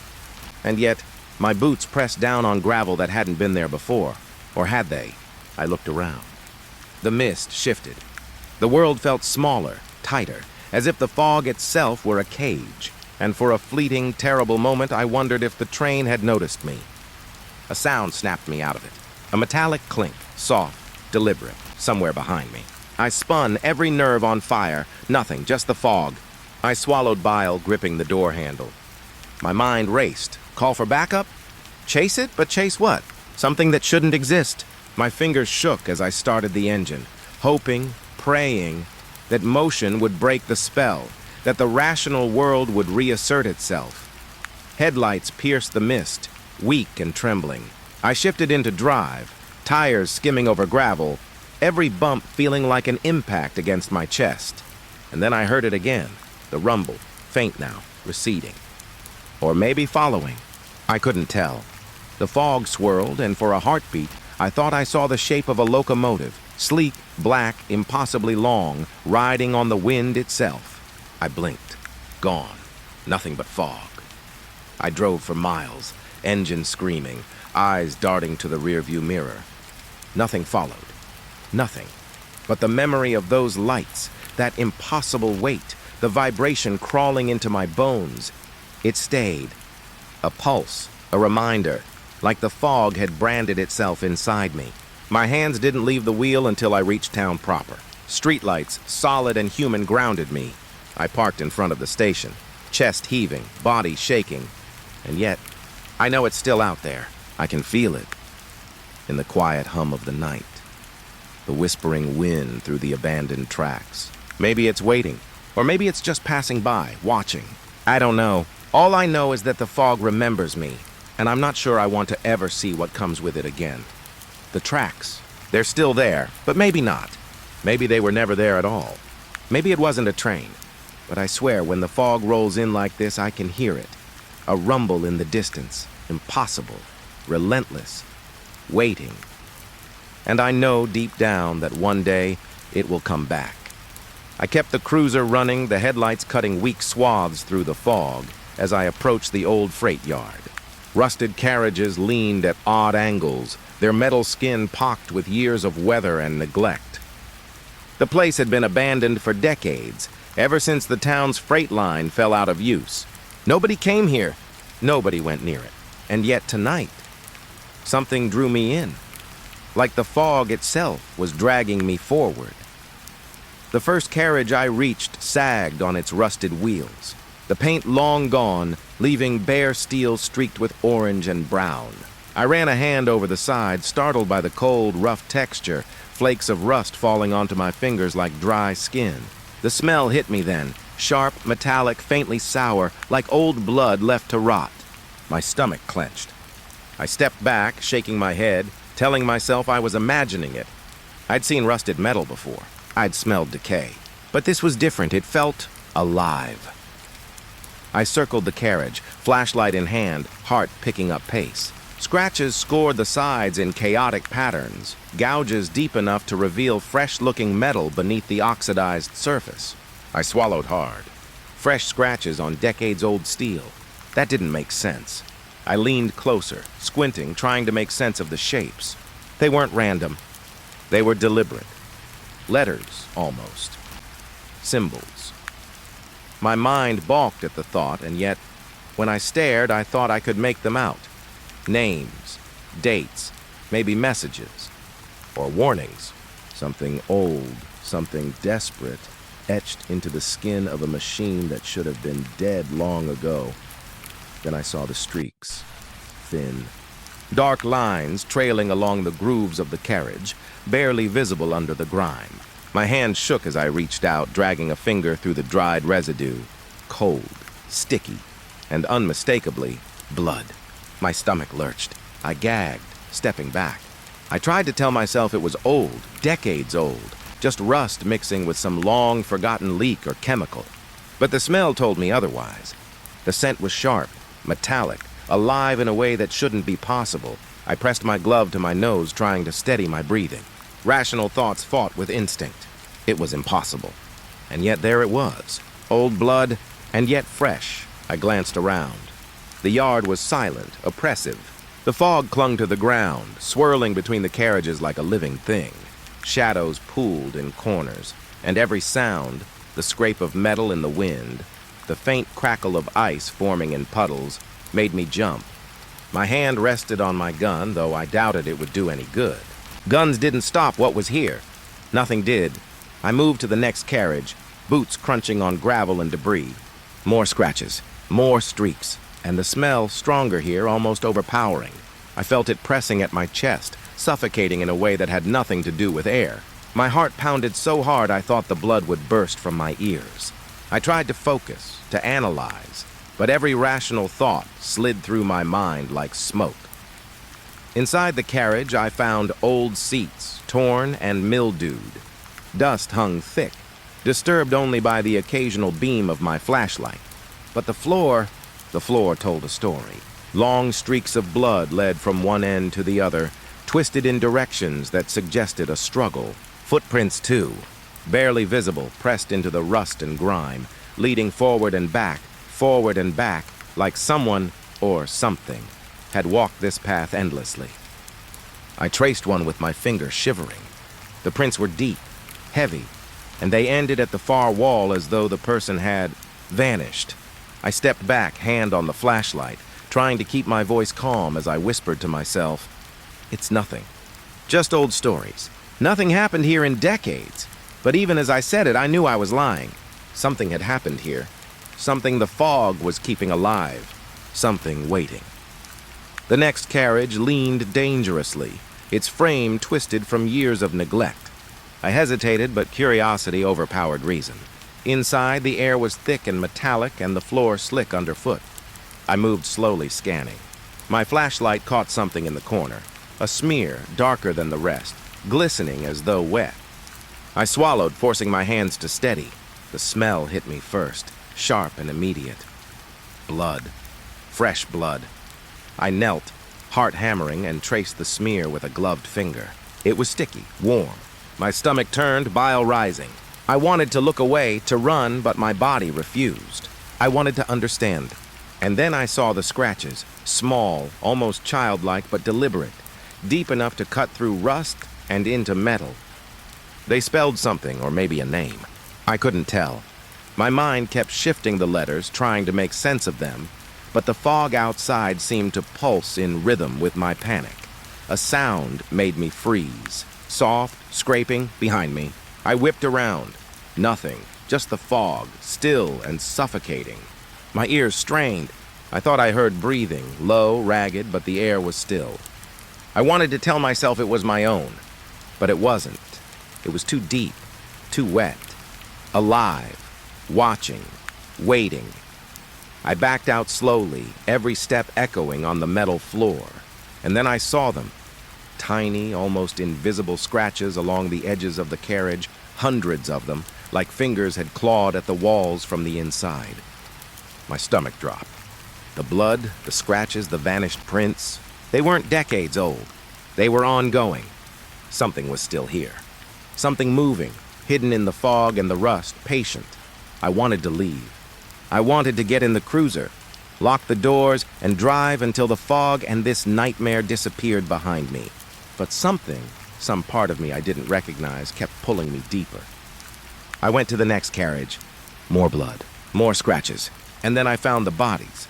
Not whole, not really, just fragments. Old bones, yes, but mingled with something else. Flesh, almost fresh, preserved in ways that defied logic. I gagged, falling back against the side of the carriage. My flashlight trembled, casting shadows that writhed like the blood itself had come alive. I wanted to leave. I needed to leave, but the fog had closed in, and the world outside this yard seemed unreal. I thought about calling for backup, calling anyone, but the radio stayed dead, static, nothing. I was alone, entirely alone in a place that should have been abandoned, yet was clearly still alive. The carriages weren't just rusted metal. They were vessels, containers for something old, something patient, something waiting for me. I noticed then that the scratches weren't random. They formed patterns, circles, symbols, shapes that made no sense but seemed to pulse with some internal logic. My stomach sank. They weren't just markings. They were instructions or warnings. Something old enough to know time and patient enough to wait decades for someone to notice. The fog shifted. I swear it leaned closer, filling the carriage with a chill that wasn't air. My skin crawled. I felt eyes on me everywhere. Shapes moved just out of sight. A handprint, fresh, smudged into the rusted wall as if someone or something had leaned there moments ago. I stepped back sharply, heart hammering, flashlight trembling in my grip. I don't know how long I stayed there, circling the carriages, discovering scratches, blood and bones. Hours, maybe minutes. Time lost all meaning. Every carriage told the same story. Decades-old violence, but alive, fresh, ongoing. Something had been feeding, waiting, and I had stumbled into its theater. Finally, I made my way back to the cruiser. My legs felt like lead. My mind screamed at me to leave. And yet, as I climbed inside, the fog closed tighter around the yard, swallowing it whole. I drove slowly at first, headlights cutting narrow slices of gray, and when I glanced in the rear view, I thought I saw shapes moving behind me. Shadows that were too tall, too fluid, slipping between the rusted carriages like smoke. I don't know what they were, or how long they had been there. I only know that the scratches, the blood, the bodies, they weren't done. The fog carried them, and they carried the train, and they carried me. I couldn't shake it. Not tonight. Not ever. As I drove back to town, I tried to remember that the world outside the yard was normal. People slept. Streetlights glowed. Dogs barked. But every shadow along the road seemed to shift when I looked. And in my mind, the smell of rusted blood lingered, following me, pressing into my skin, a reminder that the yard and whatever still lived in it was patient. And it was hungry, and I knew without needing proof that the carriages weren't done. Not with me, not with anyone, not ever. I couldn't sleep. Not really. The fog from last night had followed me home, clinging to the edges of the town, curling around streetlights and fences, muting everything except the sound of my own heartbeat. I kept thinking about the yard, the rusted carriages, the blood that was too fresh to be decades old. I kept thinking about the shapes I'd seen, or imagined, moving just out of reach in the fog. I tried to tell myself it was over, that I'd seen a trick of light, shadows playing on rusted metal. But my chest tightened every time I thought about it, and sleep remained out of reach. It started with a sound. At first, I thought it was a train in the distance, the whistle cutting through the night. But it wasn't. I lived near the old line. There were no trains, not anymore. The whistle grew louder, long and low, carrying a resonance that pressed against my ribs and rattled my teeth. I froze in bed, listening. The hair on my arms rose. I tried to shake it off, told myself it was the wind, some echo off the hills, but it wasn't. The sound had a weight, a direction, a consciousness. It moved through the air like it was alive, curling around my house, sinking through the floorboards, slithering into my ears. I could feel it in my bones. I could feel it in my stomach, twisting something inside me that I didn't even know was there. I grabbed my coat, the flashlight, and stepped outside. The night air was thick, almost wet, and smelled of iron and rot. The whistle came again, longer this time, almost a call. I followed it, walking the old service road toward the freight yard, my boots silent on the damp gravel. My mind raced with every rational explanation I could think of. Wind in the hollows, a distant train long decommissioned, a neighbor playing some stupid prank. But none of them made sense. None of them explained the weight in the air, the way the fog seemed to lean toward me, waiting. I reached the yard again, the carriages looming through the gray mist, dark shapes that pulsed in and out of perception. The whistle sounded again, closer, sharper, as if the sound had been waiting for me, tracking me through the dark. I swallowed, feeling bile rise, but forced my legs to move forward toward the nearest carriage. I couldn't explain why. Something about it drew me in, promised answers I didn't want but needed all the same. The air was thick now, almost viscous. I could see my breath, but it didn't dissipate. It clung to me, wrapping my lungs in a cold, damp weight. Each step made the whistle grow louder, the vibrations crawling along the gravel into my boots, into my chest. My hands shook as I reached the first carriage, the flashlight trembling in my grip. I ran my gloved hand along the rusted metal. The scratches were still there, jagged, chaotic, alive with some unexplainable memory. The smell of iron was stronger now, sharp and sweet, almost nauseating. I stepped closer to the corner of the carriage, and the whistle shifted. I swear it was aware of me. A low, mournful sound that twisted through the air like smoke, curling around the carriages, pressing against my skin. I wanted to run, but my body refused. My feet felt like they were rooted in gravel. My heartbeat thumped so hard I thought it would explode in my chest. Then I saw movement. Just at the edge of the fog, a shape flickered. A shadow, tall, thin, impossibly still. I blinked and it was gone, leaving only the fog and the cold metallic smell. The whistle grew sharper, higher, almost mocking. I pressed my hand against my face, trying to steady my breathing. I told myself it was the fog, the play of shadows, my imagination. But the sound was real, and it was waiting. I moved from carriage to carriage, scanning, every sense stretched to its limits. The scratches were there, deeper now, more frantic, as if something had been clawing at the metal again. The air felt heavier, almost pressing down on me, and the whistle echoed in my chest like a drum. Every instinct screamed at me to leave, to get back to town, to anywhere but here. But I couldn't. I had to know. Inside the next carriage, I found the remnants of the floorboards disturbed, rust flaking off in jagged shards. The bloodstains glimmered faintly in the beam of my flashlight. Darker, richer than I remembered. I knelt, tracing a line with a trembling finger. Warm, too warm. My stomach churned, bile rising. The whistle blew again, low, mournful, and it felt directed at me, like it knew my fear, feeding off it. A sound behind me made me spin around. Just a clatter, something small falling, maybe a loose piece of metal. But the whistle didn't stop. It grew louder, rolling across the yard, twisting through the fog, each note vibrating into my bones. I pressed my hand to my head, trying to block it out, trying to think, but every thought was tangled in the sound, impossible to unravel. I tried to back away, each step heavy, as though the gravel itself resisted me. And then I saw them, shapes flickering at the edge of the fog, moving just beyond recognition. Human? Not human? I couldn't tell. Their presence made the air thicker, denser, like I was wading through molasses. And the whistle. The whistle now sounded like it came from everywhere at once, reverberating off the carriages, off the fog, inside my skull.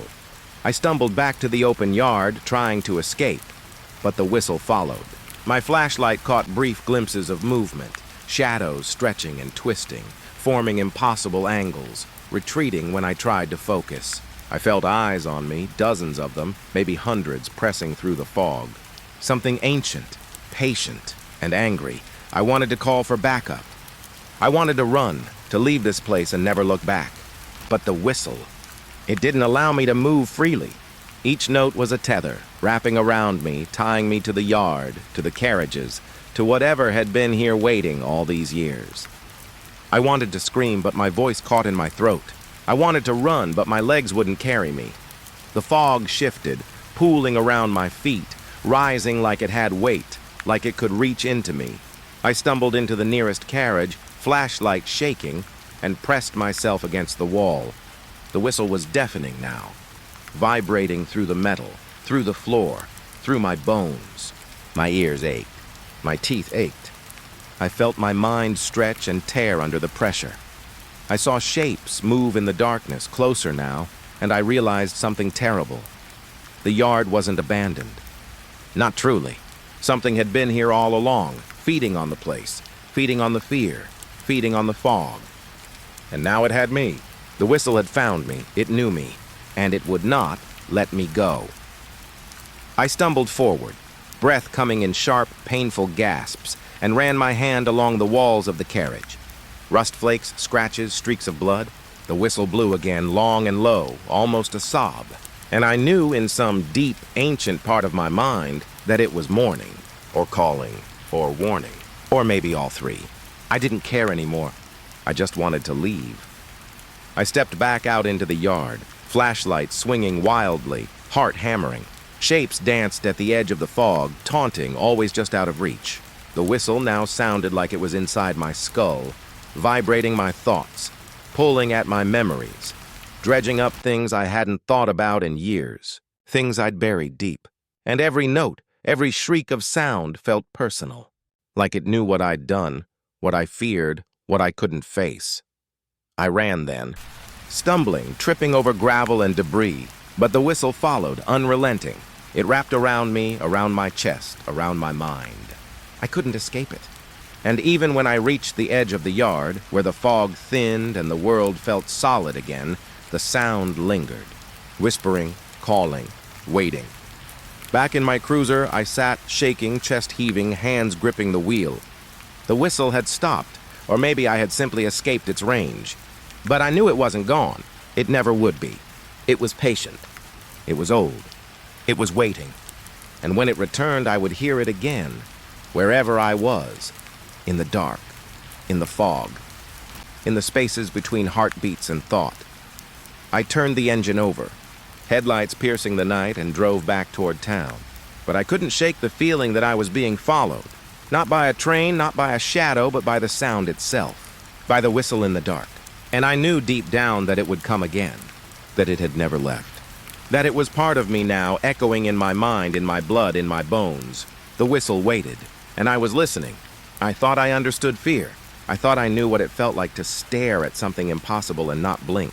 But tonight, walking the old freight line, I realized I had only been brushing against it. The shadows moved differently here. Not like the shadows cast by trees or streetlights, shifting and dull. These were alive, fluid. They slid along the edges of my vision, long and thin, almost human in shape, following me no matter where I turned. The fog had returned, heavier than before, curling over the rails like thick smoke. Every step I took made the gravel crunch beneath my boots, and every crunch seemed to echo in the mist, bouncing back at me 100-fold. I wanted to turn around, wanted to drive back to the safety of town, but some part of me, stubborn, reckless, curious, kept me moving forward. I had to know what was waiting, what had been whispering to me, following me through the darkness. At first, I thought I was imagining it, a trick of the fog, my mind playing games after too many nights without sleep. But then I saw it. A shadow stretched along the ground, impossibly long, twisting like smoke caught in wind. I froze, heart hammering, flashlight shaking in my grip. It didn't belong to anything nearby. No trees, no posts, no cars. It moved in a way no human could. I took a cautious step forward, and it matched me, sliding along the gravel as if tethered to my own motion. I turned suddenly, flashlight swinging, expecting it to retreat, expecting it to dissolve in the fog. But there was nothing. Only the empty air, silent and cold. My stomach sank. My chest tightened. The shadow was still there, just out of sight, playing some cruel game I didn't understand. I tried to reason it out. Shadows don't move without a source. It's physics. Light angles bodies. I told myself it had to be a trick of the fog or the angle of the flashlight. But my rational thoughts felt fragile, like they could shatter at any moment. I moved forward again, slower this time, eyes darting to the corners of the yard, to the edge of the rail tracks, to the dark spaces between the abandoned carriages. Always, the shadow mirrored me, dancing at the edge of my vision, vanishing the instant I tried to confront it directly. I remembered the yard from last night. The blood, the scratches, the warm streaks that shouldn't exist, and now the shadows. My chest tightened further. Something was here. Something patient, something that had been waiting for me, following me, watching, and whatever it wasn't done. The fog thickened and the shadows multiplied. They weren't just behind me or beside me anymore. They were in front, flickering along the walls of the rusted carriages, stretching along the rails, slipping over the gravel like living smoke. I could feel them pressing against the edges of my vision, teasing me, daring me to turn. My heart pounded, every beat hammering in my ears. I pressed the flashlight closer, trying to hold on to the small circle of light. But even that didn't feel safe. I moved between the carriages, flashlight scanning, trying to find some logical explanation. Nothing. Just darkness, mist, and the faint, impossible movements at the edge of perception. I stepped closer to one of the larger freight cars, the metal cold and rough under my fingers, and the shadows reacted. They twisted, recoiling like pain, then surged forward again, always just out of reach. I felt dizzy. The fog seemed to distort distance and time. Every step felt longer than it should. Every shadow darker, deeper. I tried to call out, to tell whatever was here that I wasn't afraid. My voice caught in my throat, rasping, broken, swallowed by the fog, and the shadows danced in response, slipping along the walls and floor, circling, retreating, approaching again. I wanted to run, but my legs felt like lead. I couldn't force them to move faster than a slow shuffle. I stumbled back into the center of the yard, gripping the flashlight as if it were a lifeline. The shadows surrounded me now, faint outlines slipping through the fog like smoke animated by some dark will. They weren't solid, not quite, but their presence was undeniable. I could feel it in my chest, in my ribs, in my mind. The shadows were alive, waiting, watching, and they knew me. A movement caught my eye. A shadow detached itself from the others, stretching and crawling toward me. I froze, terror slicing through every thought, every instinct. It moved without feet, without legs, without form, but with intent. I could feel the weight of it, pressing at my shoulders, urging me to fall, to surrender, to join the darkness. I tried to step back, but the gravel shifted underfoot, uneven and treacherous. My balance faltered, and I fell to my hands and knees. I could hear it then. A whisper, soft, almost inaudible, brushing against my ears, carried on the thick, cold air. I couldn't make out the words, only the intent. It was calling, laughing, beckoning. My stomach knotted, bile rising. I scrambled backward, trying to put space between me and the nearest carriage, but the shadow didn't chase. It didn't need to. It was everywhere. It was the fog, the darkness, the yard itself, and I was trapped in it. I pressed my back against the side of a carriage, breathing ragged, flashlight trembling in my hands. The shadows shifted again, stretching along the metal, pooling on the gravel, flickering at the edges of my vision. And then I saw movement inside the carriage. Something small, hunched, impossibly fast. I blinked and it was gone. The shadows reacted, stretching and curling, almost in frustration. My chest heaved. My mind screamed at me to leave, to run, to escape. But my legs refused. I moved slowly, forced myself to take deliberate steps, trying to keep the flashlight steady. Every step forward was met with a shift in the shadows, a ripple in the fog, a pressure in my chest that made it hard to breathe. I felt watched, studied, hunted. The world outside the yard didn't exist anymore. Only the fog, the shadows, and me. I stumbled into another carriage, the metal groaning under my weight. I pressed my hands to the wall, trying to ground myself, to remember that I was real, that I was solid, that I could leave. But the shadows didn't care. They pressed along the edges, flickering in impossible shapes, whispering in voices I couldn't place, voices that seemed both familiar and alien. My mind recoiled. I couldn't focus, couldn't reason. I could only breathe, only watch, only hope that somehow I could endure. I noticed then that the shadows weren't just following, they were learning, mimicking, twisting along the railings, stretching toward my silhouette, matching my movements with uncanny precision. Every step I took, they took. Every turn I made, they mirrored. I turned quickly, hoping to catch one, to confront it, to prove it was nothing. But the moment I spun, the shadow dissolved into the fog, leaving only emptiness. And then it was behind me again, patient, waiting, knowing I couldn't escape its gaze. Time lost meaning. Minutes, hours, maybe seconds, all blending into one endless, oppressive moment. I moved between the carriages, stepping over debris, scanning the darkness, listening to my own ragged breaths and the faint, impossible whispers of the shadows. My hands ached from gripping the flashlight. My legs trembled. My chest burned with the effort of breathing. And still, the shadows moved with me, around me, through me. I remembered the whistle from the night before, the sound that had invaded my mind, vibrating in my bones. The shadows seemed to carry its memory, the tension, the intent. I realized then that I wasn't just being followed.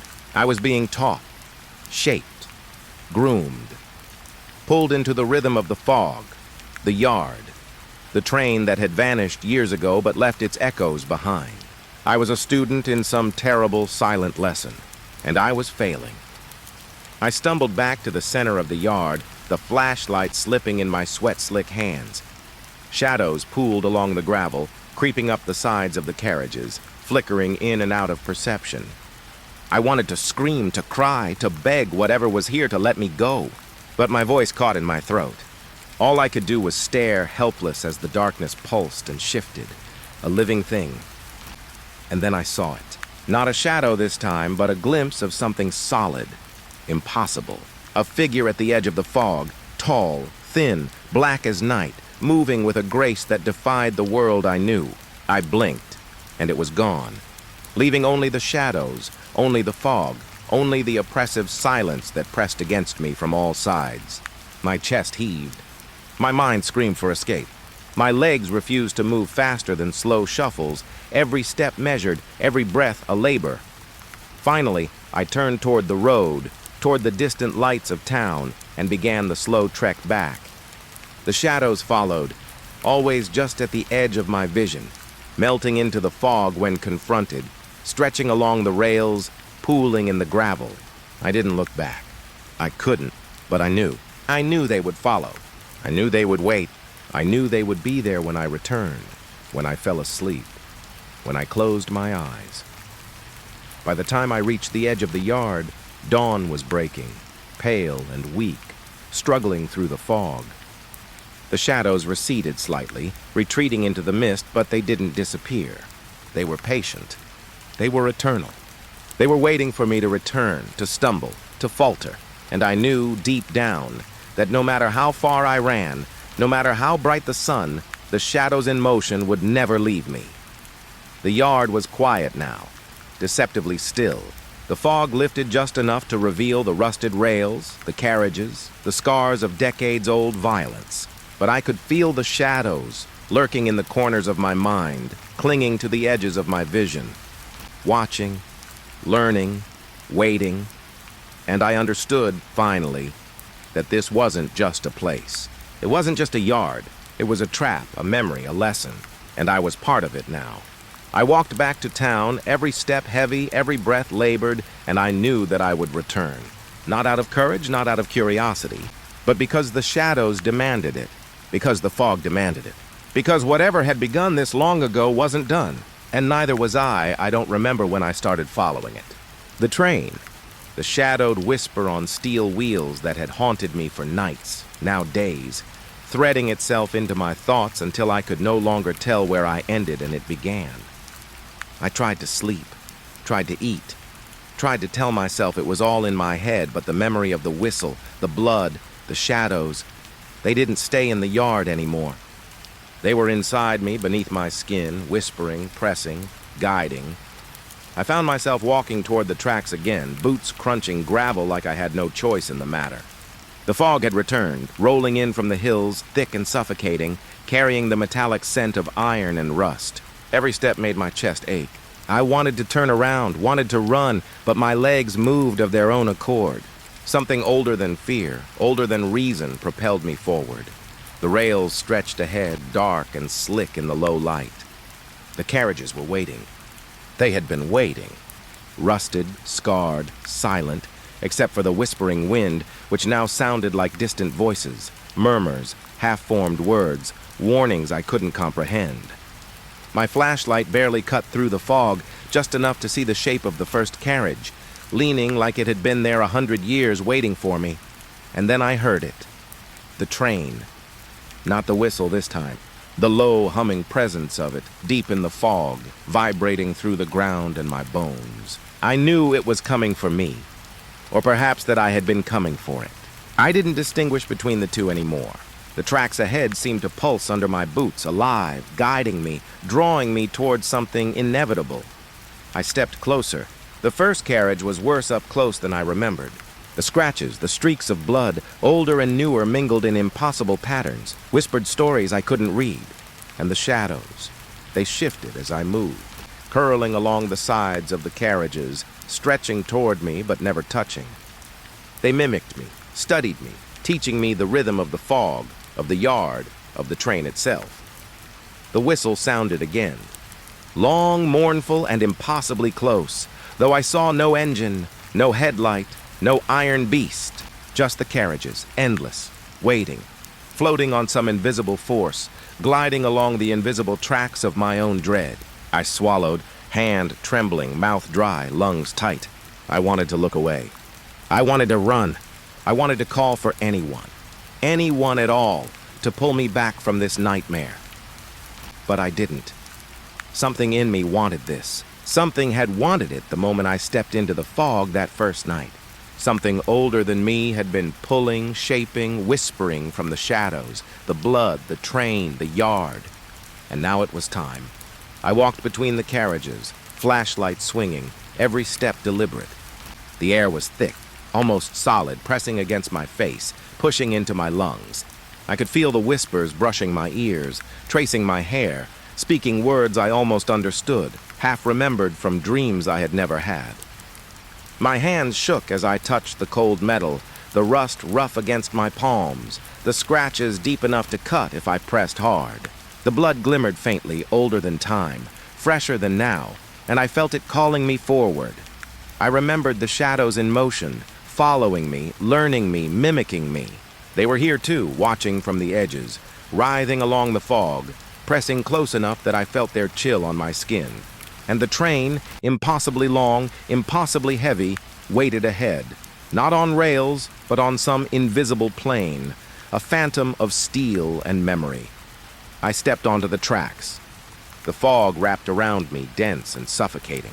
My boots met cold steel, slick and impossibly smooth under the dew of the night. The whistle blew again, closer, now a voice in my head, not a sound in the air. It hummed with anticipation, vibrating in my teeth, in my skull, in the marrow of my bones. My chest heaved, my heart thrummed like it wanted to escape. And yet, I moved forward, drawn by the impossible inevitability of it all. The first carriage passed beside me, brushing close enough that the shadows flickered along my skin, teasing, testing, urging. I wanted to look away, but I couldn't. Something demanded my focus, demanded my presence, demanded my surrender. I felt it in my chest, in my belly, in my mind. I was both observer and participant, predator and prey, human and ghost. I reached the midpoint of the yard. The air vibrated now, thick and tense, almost painful. The whistle, the hum, the presence of the train, it pressed at my senses, a weight that bent reality. I could hear voices again, low and incoherent, coming from the fog, from the shadows, from the carriages themselves. They were familiar, impossibly familiar, whispers from my own memory I had long tried to bury, names, dates, fragments of fear I had carried since childhood, all woven into the rhythm of the train. The shadows swirled. One detached itself and floated just ahead, a dark silhouette, mimicking a human form with impossible grace. I stepped toward it, and it moved aside, beckoning. I didn't know if it was inviting me, warning me, or marking the boundary between what I could survive and what I could not. But I followed. I reached the end of the yard. The last carriage loomed, impossibly tall, impossible in all ways that mattered. The whistle cut through the fog again, long, mournful, patient. My hands were slick with sweat, shaking, gripping the flashlight, though it did little good. I felt my resolve crumbling, but still I stepped forward. Step after step, steel under my boots, shadows following, whispering, pressing. The train waiting like a predator at the edge of perception. The fog parted slightly, revealing the outline of the last carriage. And there was no engine. None. Just steel. Endless windows, dark and still. Yet the hum, the vibration, the presence was there, undeniable. I realized then that it didn't need an engine. It had never needed one. It existed beyond rules, beyond time, beyond comprehension. And it had waited all this time for someone like me, someone who could hear it, someone who could walk the tracks without flinching. I paused, heart hammering, chest tight. I could hear the whispers in my mind, urging, teasing, warning. I could see the shadows along the edges of my vision, writhing, stretching, following. And for a moment I thought of turning back, of running, of screaming into the night. But the train didn't wait for fear. It didn't wait for hesitation. It waited for surrender. I stepped forward, the steel under my boots cold, slick, solid. The shadows leaned closer, whispering in voices I almost recognized, voices that pulled at memory, at guilt, at fear I didn't know I had. And I stepped again. The train hummed as I moved alongside it. No engine, no light, just motion, just inevitability. The carriages slid past, shadows brushing my skin, pressing at my shoulders, whispering promises, threats, truths I couldn't comprehend. I felt weightless, yet every step anchored me deeper, tethered me to the impossible rhythm of the phantom freight. I thought about everything I had seen: the yard, the blood, the scratches, the rusted carriages, the whistle, the shadows. Everything had led to this crossing, this moment where fear was no longer something to resist, but something to embrace, something to step into, something to become part of. And then I did. Step after step, I walked the rails. The fog closed around me, muffling sound, bending light, twisting perception. Shadows danced, forming shapes I had glimpsed before, familiar, impossible, fragmentary. They swirled around me, pressing close, and yet I didn't flinch. I didn't turn back. I didn't scream. The train hummed in response, a low, vibrating purr, as if acknowledging my presence, as if welcoming me. I reached the middle of the last carriage. I felt the vibration under my boots intensify. The shadows pressed at my sides, at my back, whispering in tones both gentle and terrible, and I understood that the crossing wasn't a test. It wasn't a trap. It was a passage, a joining, a recognition that some things existed beyond human comprehension, and that those who heard the call had no choice but to answer. I stepped fully onto the tracks now, leaving the ballast beneath my boots. The metal hummed. The fog wrapped me in its cold embrace. The shadows pulled closer, guiding, shaping, pressing. The train, impossibly long and still engineless, waited with a patience that spanned decades. The whispers filled my mind, the memories of the yard, the whistle, the rusted blood, the carriages. Everything converged into a singular, unbearable clarity. And then I was inside it, not in the way you think. No doors opened. No steps led me in. But the moment I let go of hesitation, the train, the shadows, the fog, they accepted me. I felt the cold steel of the rails beneath my feet vanish, replaced by the endless hum of motion, the pulse of inevitability. The carriages moved around me, swallowing me into their rhythm. The shadows wrapped me, the fog pressed in, and the whistle, long, mournful, eternal, blew one final time. I was gone. The yard remained, silent fog lifting slightly as dawn crept in, revealing the rusted rails, the empty gravel, the scarred carriages. Nothing moved. Nothing breathed. Nothing waited. At least not for now, but I knew it would return. The train would wait. The shadows would wait.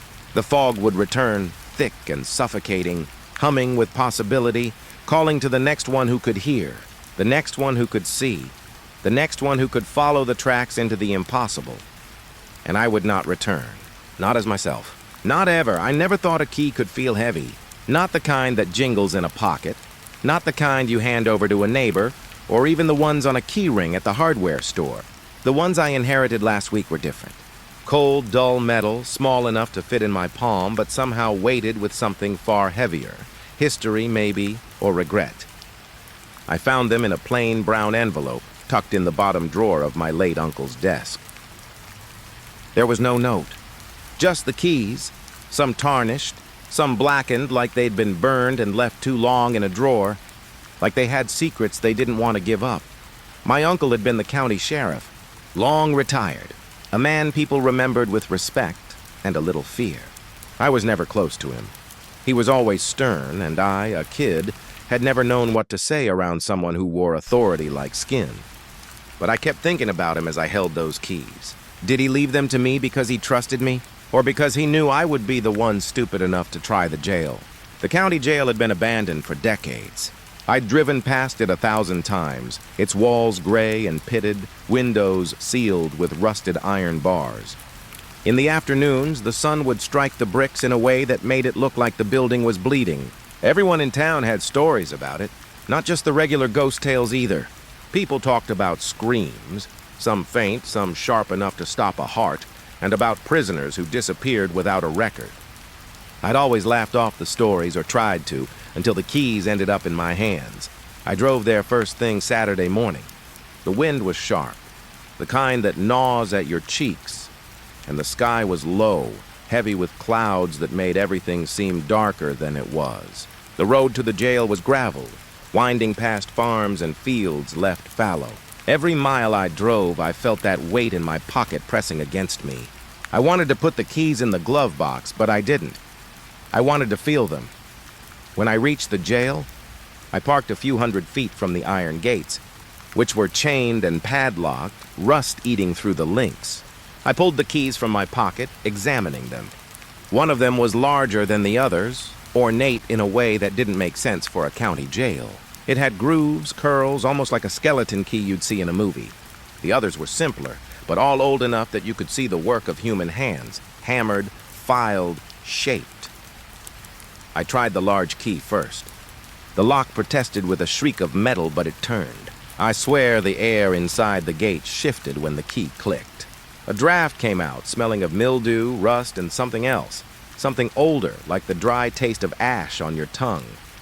I stepped inside, boots crunching over gravel mixed with dead leaves. The courtyard was overgrown. Weeds pushed through cracks in the stone and brick, climbing the walls like pale fingers reaching for the sky. The cells were visible through the windows on the second floor, dark squares that seemed to watch me.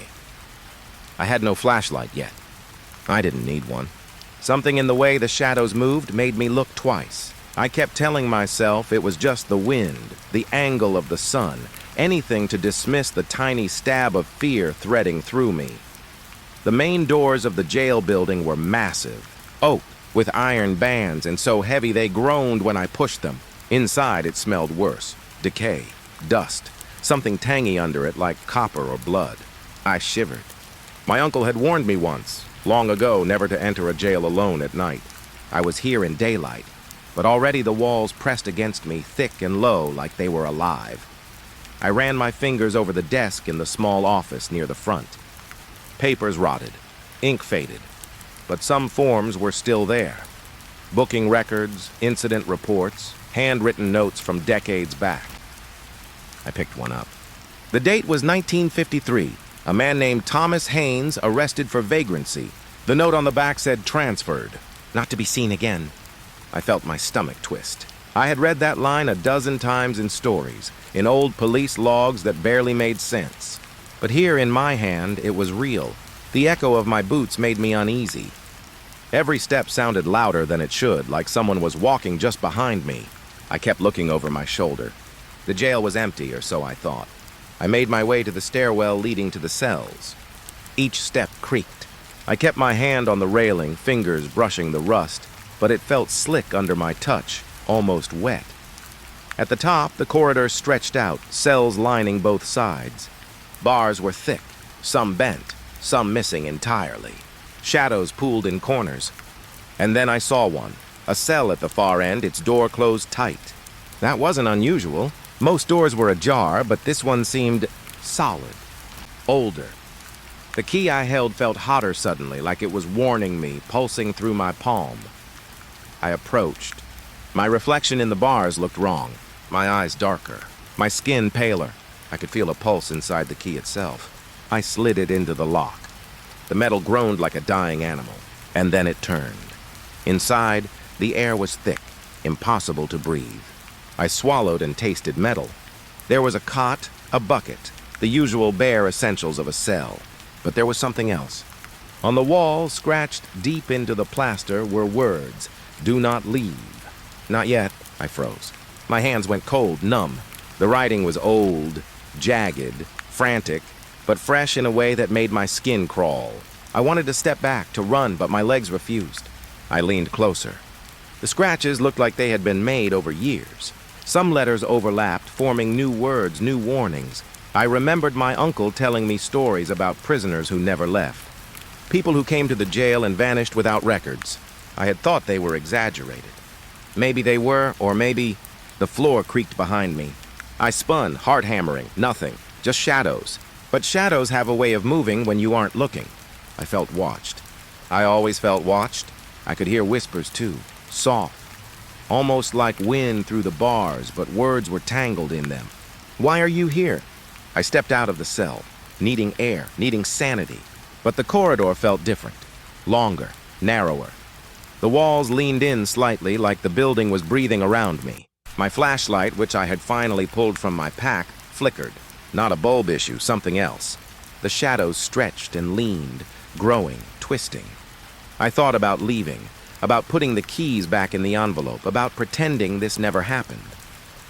But curiosity, or fear itself, kept me moving. I went from cell to cell, scanning, reading names, dates. Each record told the same story. Arrest, disappearance, rumor of screams. Some had warnings scratched into walls. Some had faint stains I couldn't identify. Then I heard it. A key turning. Not mine. Downstairs. My blood froze. I hadn't locked anything. The sound was deliberate, slow, measured, like someone or something knew I had the keys. My first instinct was to run, but my legs moved toward the stairs. I didn't know why. Maybe to see what was there. Maybe to face it. The ground floor was empty. I searched every corner. Nothing. But the office desk, the one I had touched earlier, was different. A drawer was open. The envelope was gone. My hands shook as I realized I had left it on top. And then I felt it. The cold, the weight, not in my pocket. Somewhere else, pressing against me, urging me toward the cells again. I left before sunset. The air outside was sharper now, the clouds darker, almost alive. The keys were still in my pocket. I didn't know if I wanted to keep them. Didn't know if I could, but I couldn't get the cell out of my head. The writing, the whispers, the feeling of something watching me breathe. And I knew, deep down, that the jail hadn't forgotten me. That it wouldn't. Not ever. I couldn't shake it. The sound of crying. Not the kind of cry you hear from someone down the street or from a passing car, but the hollow, ragged wails that seemed to crawl through the walls and wrap themselves around your chest. I thought I had imagined it at first, convinced it was the wind rattling through broken windows. But the more I explored, the more certain I became.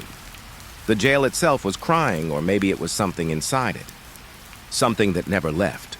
The first cell I entered was empty. Rusted bars, a splintered wooden cot, the faint smell of decay that seemed older than anything I had ever smelled. But from somewhere deep within the building came the sound again. Faint, fragile, a whimper that made my teeth ache. I froze. My hands, which had been steady a moment ago, were trembling now. I wanted to turn away, to run, but I had to know. I had to see where it came from. I moved down the corridor, boots soft against the dust, ears straining for every sound. The cries seemed to follow me, drifting from cell to cell, but when I reached the spot I thought they came from, they shifted. Faint echoes, as if mocking me. I stepped closer to a cell at the far end, the door hanging slightly open. The sound sharpened, like someone pressing their lips against the cold bars and letting their fear spill through. Inside, the cell was bare. Only a cot, a bucket, and shadows that hugged the corners as though they had a life of their own. And then I saw it, scratches along the wall. Words carved deep and jagged. Don't leave me. I swallowed. My throat felt dry, like dust had settled there. The letters weren't fresh, but the fear behind them was. I couldn't stop staring, tracing each mark with my eyes, wondering who had written it and why. I remembered my uncle's stories about the prisoners. Those who never left. Those who screamed until no one could hear them anymore. The thought pressed on my chest until I could barely breathe. I backed out, trying to convince myself it was just a person left behind, alone, desperate. But something in the way the shadows clung to the corners told me it wasn't that simple. The cries grew louder as I moved, following me like an invisible tide. I reached another cell, one with the door firmly shut. The air around it felt heavier, thick and still. I pressed my ear to the bars. Help! Please! The whisper was so faint, I almost thought I had imagined it. But then it came again. A little louder, closer. My heart was hammering. I could hear it in my ears, thundering over the faint echoes of the cries. I tried to speak, to reassure whatever was inside, but my voice caught. My lips trembled, and all I could do was step back, feeling the weight of unseen eyes on me. I wandered further down the corridor, following the sounds that seemed to curl around me, twisting the air. Each cell I passed had its own story. Scratches, stains, remnants of lives that had ended in silence. I could almost see them. Shadows of men and women pacing, rocking, screaming in quiet desperation. And all the while the cries continued, never still, shifting with me, echoing even when I walked away. I tried to keep my focus. I told myself it was the acoustics, that the old stone and iron amplified the faintest sounds. But it wasn't just that. I could feel it in my bones. The cries were aware of me, aware I was listening. And they weren't just cries, they were warnings, pleas, accusations.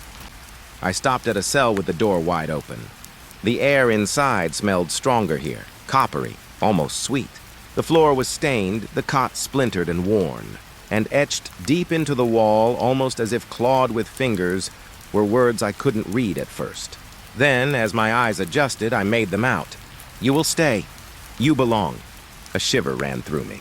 My hands tightened around the flashlight. My thoughts scattered. Stay, belong? I had only come here to look, to explore, to satisfy some foolish curiosity. But the jail was speaking now, in its own language of scratches, whispers, and cold drafts that pressed against my skin. I wanted to leave. I wanted to tear through the doors, run to my car, and drive until the building was out of sight. But something held me, something invisible. The cries changed then. No longer soft, no longer pleading. They grew sharper, desperate, echoing from cells I hadn't entered yet. Each note a little louder, each wail a little more insistent. My stomach twisted. I wanted to cover my ears, to scream, but I couldn't. I was rooted in place, listening, understanding too much, too little, all at once. I turned a corner and almost stumbled. There on the wall was another set of scratches, deeper, fresher. I could feel the grooves under my fingertips without touching them. They will come? They always come? My breath caught. Who? What? I tried to rationalize, to think like a sheriff, to make sense of it. But the rational part of my mind had fled the moment I stepped into this place. The cries grew even closer. Not from a cell, not from above or below. They were around me, all around me, bouncing off walls that seemed to stretch and twist. I could feel a pulse in the floor, or maybe in the air, a rhythm that matched the beating of my heart. I stumbled, reaching for the railing of the stairwell, and suddenly silence. Empty silence, thick, heavy, and yet I knew it was still there, waiting, watching. I moved cautiously, flashlight sweeping over the bars. Every cell was empty, dust, shadows, the smell of decay, but the echoes of the condemned were still with me. Each step I took sent tiny ripples through the air, faint whispers brushing my ears. You can't leave. Not yet, not ever. I couldn't explain it. My mind tried over and over. Perhaps I was imagining it. Perhaps the isolation, the history, the weight of the keys, of my uncle's stories had unmoored me. But even rational thought couldn't deny the sensation of eyes on my back, of soft breathing behind the bars, of a cold touch against my skin that vanished the moment I turned. I wandered the corridor again, moving from cell to cell, trying to map the cries, to make sense of the echoing voices. Each cell told a story. A man who scratched warnings in the plaster. A woman who wrote her name on the wall over and over until it became unrecognizable. A child who left faint handprints that hadn't faded despite the years. And the cries, they never stopped. Even when I left a cell, even when I returned to the corridor, they followed. Then I found one that was different. Its door was sealed, older than the rest, and the air around it shimmered in the beam of my flashlight. The cries here were louder, urgent, desperate. I leaned closer to the bars. Please, help me. The voice was soft, almost broken. I wanted to answer, to tell it I was trying, that I didn't know how. But before I could speak, the voice changed, sharp, commanding. You shouldn't be here. I stepped back, heart hammering. My flashlight flickered. I tried to shake it, telling myself it was the battery, the shadows, my imagination. But I knew better. The jail was alive in its own way, watching, waiting, feeding on those who came too close, too curious, too bold. I left that corridor slowly, my mind spinning, the echoes following me even as I retraced my steps to the main hall. I paused at the stairwell, looking up at the cells above. The cries had faded, but the sense of presence remained, pressing against my skin like invisible hands. I wanted to leave, to forget, to pretend the keys had never been passed down to me, but I knew it was impossible. Once you heard the echoes of the condemned, they never truly left. Outside, the air was sharp, tasting of rain yet to fall. The wind tugged at my jacket, but I could still feel it. The building's gaze on me, the faint whispers in the distance, soft and insistent. Return. You must return. I drove away slowly, eyes flicking to the rearview mirror, half expecting to see shadows pressed against the barred windows watching me leave. My hands shook on the wheel, the weight of the keys in my pocket heavier than ever. I didn't speak. I couldn't. Words felt foolish compared to the echoing cries, compared to the knowledge that the condemned were still there, still waiting, still screaming, and I knew, deep down, that the jail wasn't finished with me. Not yet. I found it when I least expected it. A cell door at the far end of the upper corridor, darker than the rest, blackened with age and neglect, and sealed tighter than any I had seen before. The keys in my pocket, heavy with inherited dread, wouldn't even scratch the lock. I tried again and again, jiggling, twisting, pressing with every ounce of strength I had, but the lock didn't budge. Not an inch, and yet I could hear it. A scream, muffled at first, like someone had stuffed a hand over their mouth. Then it sharpened, raw and desperate, filling the corridor, vibrating through the floorboards beneath my boots. My hands froze on the bars. My heart thudded in my chest so hard it drowned out everything else. I hadn't been alone in this building, I realized, not truly. Something was behind that door, and whatever it was, it had been trapped there for a long time. I stepped closer, brushing my fingers along the cold, splintered wood. The scream came again, more urgent now, each note twisting inside me like a knife. It wasn't just a sound. It was pain, fear, and hopelessness pressed into the air. I could taste it, metallic, sour, a tang that burned the back of my throat. I pressed my ear to the bars, listening. "Help, please!" The words were faint, trembling, almost pleading. I wanted to open the door so badly it hurt. I imagined the person inside, battered by years of confinement, screaming into the void, waiting for anyone to hear. I tried the keys again. Nothing. The lock held fast, immovable, almost defiant. I backed away a step, breathing hard. My flashlight quivered in my hand, its beam shaking across the walls. Dust motes floated in the light, and for a moment I thought I saw movement inside the cell. A shadow curling along the floor, rising, twisting. I blinked. Nothing. My mind insisted it was just a trick of the light, but my gut told me otherwise. Something was there. Something alive. Or maybe something that had never left. The screams grew louder. Not just a single voice now, but layers of them. Overlapping, intertwining like a choir of despair trapped in a single cell. The sound pushed against my chest, demanding attention, pulling at some ancient part of me I didn't know existed. I wanted to step back, to run, to escape, but my feet refused. I was rooted there, staring at a door that should have been impossible to ignore. I tried the keys again, twisting them in every way, pressing harder, muttering curses under my breath. Nothing worked. Not a click, not a groan, not a shift in the lock. The screams didn't stop. They became a rhythm, a chant, a pulse I could feel in my bones. Locked forever, locked forever. The phrase whispered in my ears, mingling with the cries, wrapping around my mind. I remembered my uncle's voice, long ago, warning me about curiosity and old buildings, about keys that unlock more than doors. He had laughed sometimes, but the laugh never reached his eyes. He knew. He had always known. And now I understood why. I crouched, pressing my hands against the cold bars, leaning closer to the screaming void. The sound was almost unbearable, each note twisting, bending reality, making the walls feel closer, the ceiling lower. I could hear breathing behind the door too, ragged, uneven, like someone had been running in place for decades. I whispered, unsure if I was talking to myself or to the trapped soul. I can't open it! My voice sounded thin, swallowed by the echoes. The screaming didn't soften. If anything, it became sharper, accusing, as though the door itself mocked my inability. I remembered the other cells I had explored, the writings on the walls, the scratches, "Don't leave me." You belong. I tried to ignore them, to think rationally, but here, in front of this locked door, their warnings made sense. Some doors aren't meant to open. Some locks aren't meant to turn. Some people aren't meant to leave. And yet, here I was, standing with keys that once held authority, now useless, staring at a cell that demanded attention I wasn't sure I could survive. The floor beneath me groaned. I looked down. Nothing, just shadows and dust. But the air seemed thicker, heavier, as though the building itself leaned toward me, waiting. The door shivered. Not from the wind, not from anything I could see.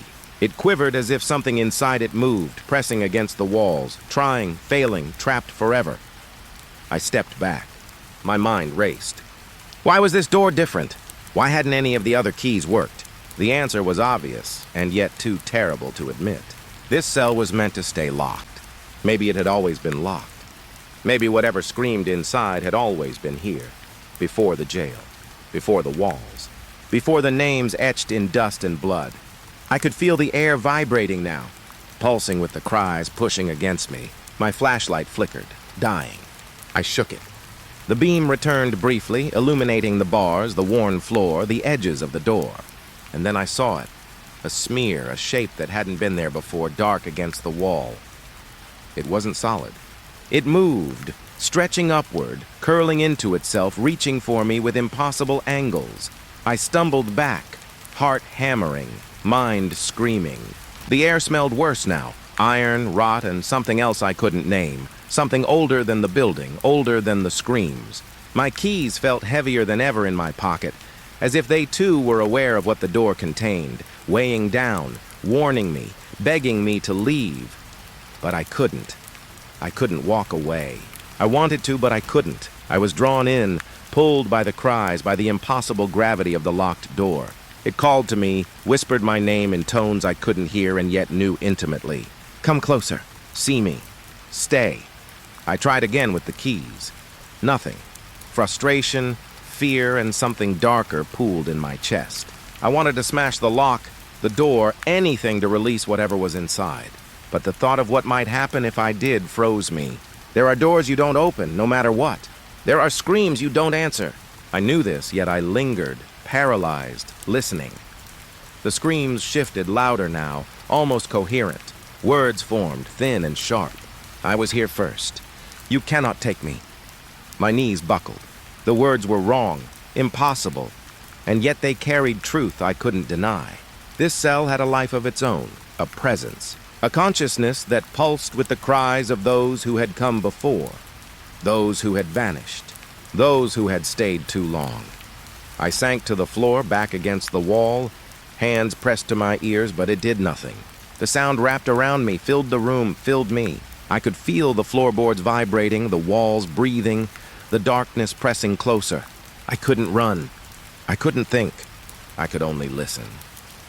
And then it stopped. The silence was immediate, complete, unnatural. My chest heaved, ears straining. I thought I had imagined it, until the faintest whisper slid through the bars.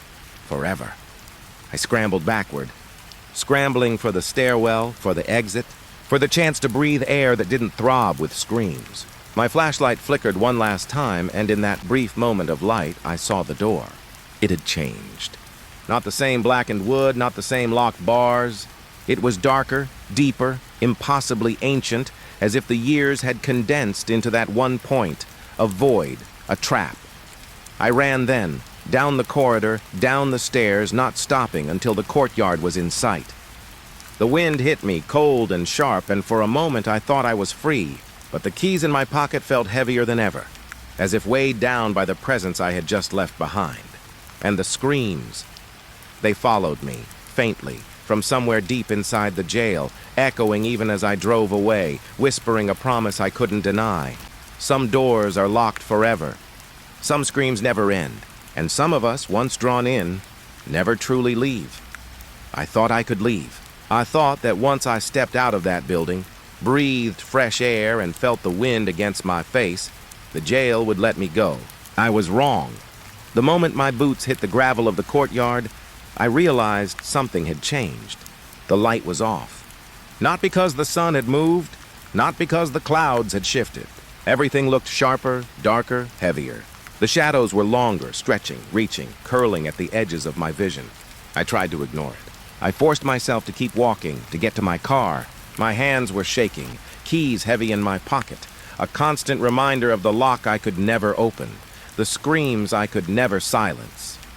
And then I saw it, a figure behind the bars. One of the cells near the courtyard, still darkened, still sealed.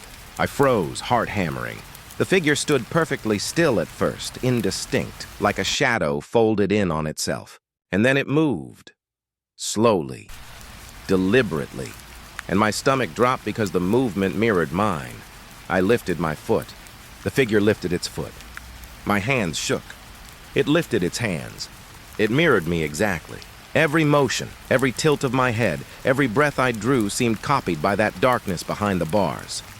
I stepped back. My mind screamed. What was it? A prisoner, a ghost, something older, darker, bound to the jail in ways I couldn't understand? The figure didn't speak, didn't blink. It just watched me with an impossible stillness, and I felt my sanity thread thinner with every second. I turned to run. Gravel crunched under my boots. My car was there, just a few yards away, salvation waiting. But the figure moved too. Its head tilted the same way mine did, its body echoing my every gesture, and my stomach twisted. This wasn't a reflection. This wasn't a shadow. This was something alive, something sentient, something waiting for me to make the wrong move. I ran faster, the air biting at my lungs, cold and sharp, tasting faintly of iron. My hands clawed at the keys in my pocket, trying to grip them, trying to remember what they unlocked, trying to find a loophole, a way to escape this mirrored nightmare. The figure stayed behind the bars, copying, mocking, patient. The screams started again. Not distant this time, not faint. They layered over themselves, overlapping with my heartbeat. I could hear them in my chest, in my skull, in the air around me. The locked cell I had failed to open, the one I could never reach, was screaming once more. And the shadow, it moved closer to the bars, curling, twisting, pressing against the boundary as if it wanted out. I reached my car and yanked the door open. My hands fumbled with the keys, shaking so violently I thought I might drop them. I slammed the door shut, locked it, and sat there for a long moment, gasping, trying to convince myself it was over. That it was a trick of light, a hallucination, exhaustion, anything rational. But when I glanced up at the jail from behind the windshield, I saw it again. The figure was standing in the same cell, perfectly upright. But now it was closer to the bars than it had been before. Its head tilted in exactly the way mine had been moments ago. Its fingers pressed to the bars the same way mine had clutched them. The shadows behind it writhed, dark and thick like smoke with weight. I couldn't look away. I wanted to, but I couldn't. It was a part of me, and I hated it. And then slowly, impossibly, the figure lifted a hand and waved. My stomach turned. A mockery, a greeting, a warning. I couldn't tell which. I started the car and drove off, gravel scattering under the tires, leaving the jail behind. But the figure stayed with me. I could feel it. Every time I glanced in the rearview mirror, shadows seemed to gather, twist, press against the edges of the glass. And when I looked at my own hands on the wheel, I felt its mimicry there too, a cold, impossible awareness, as if it were still reaching from behind those bars, shaping my movements without my consent. I tried to rationalize. Exhaustion, fear, my mind creating patterns where there were none. But the truth gnawed at me. Something in that jail had attached itself to me, something that had waited decades for someone foolish enough to inherit the keys. And now I was marked. At home, I locked every door, every window, and still I felt it. Behind my eyes, behind the shadows in my living room, a presence mirrored me. Every move I made, I imagined it moving too. Every thought I had, it was there, echoing. I tried to sleep, but my dreams were filled with corridors, cells, and bars, and the shadow behind them that knew me better than I knew myself. I avoided the town. Avoided roads leading past the jail.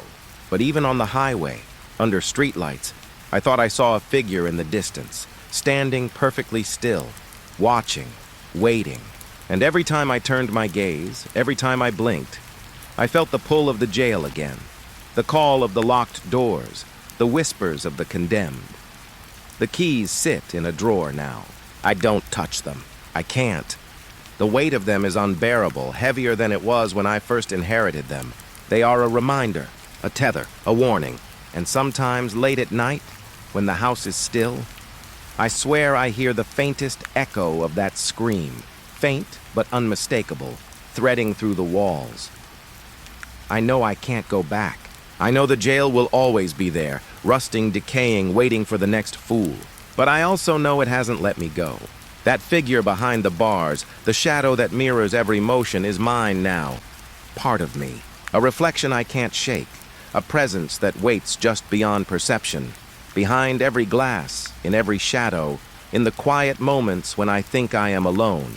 I have tried to live a normal life. I have tried to convince myself it was a hallucination, that the shadows and the echoes were tricks of fatigue and fear. But I see it. Every day. In every reflective surface.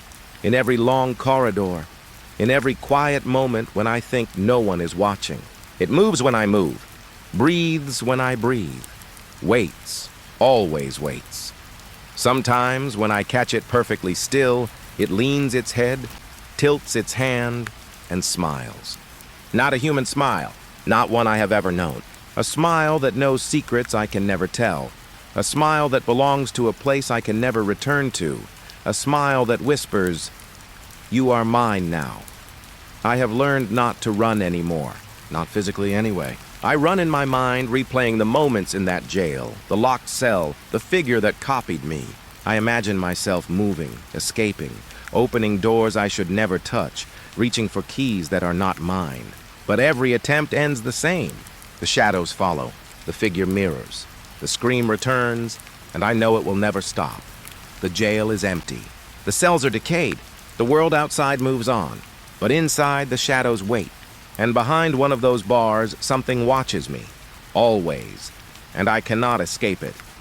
Sometimes I think about throwing the keys away.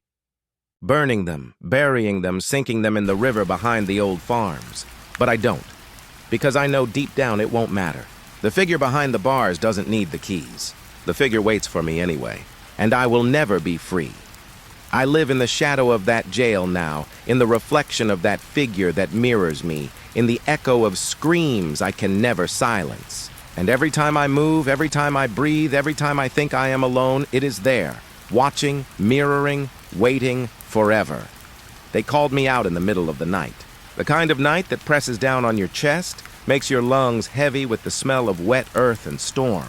A hiker had gone missing somewhere near Hollow Creek. I wasn't a search and rescue guy, not really.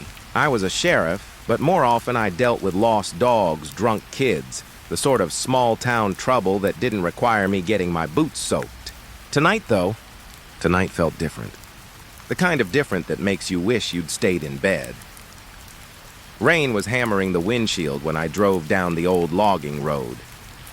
The headlights barely cut through the sheets of water falling from the sky. The creek was swollen, angry, its water rushing over rocks that normally lay bare. Trees swayed like they were in pain, and I could feel the wind pushing against the truck like it wanted me off the road. I tried to ignore it. I always try to ignore it. I knew the cabin was out there somewhere. The map the ranger had given me was almost useless, drawn with smudged lines and a shaky hand. The kind of map that only promises trouble. My gut tightened as I turned down a narrower path. Branches slapped against the hood. Mud clung to the tires. Every few minutes the truck would slip, and I'd catch myself thinking about what would happen if I went too far, too fast. But then I'd see the glow of a reflection in a puddle, or hear the hollow sound of water dripping off the roof of some unseen building, and I'd push forward. And then I saw it. The cabin. It sat low in a clearing, leaning like it had given up on holding itself together. The roof sagged, shingles missing, windows dark except for the way the rain painted streaks across the glass. The kind of cabin that tells you stories just by standing there.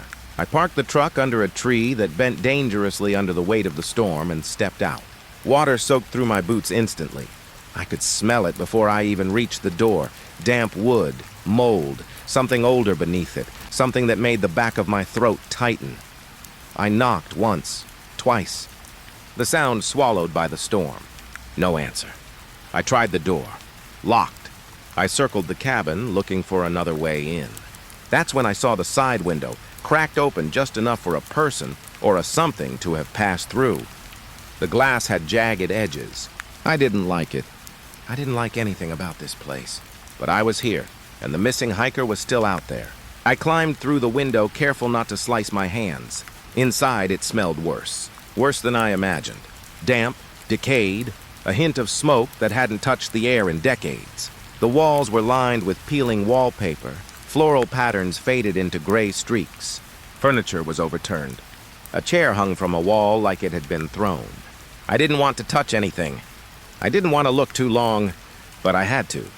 The rain sounded different inside. Softer but louder somehow. It drummed on the tin roof, a rhythm that made my pulse mimic it. I shone my flashlight around. Dust motes floated in the beam, dancing like tiny ghosts. Every step I took made the wood moan beneath me. Then I heard it. A thump. From upstairs. I froze. Thump. My hands went to the gun at my hip.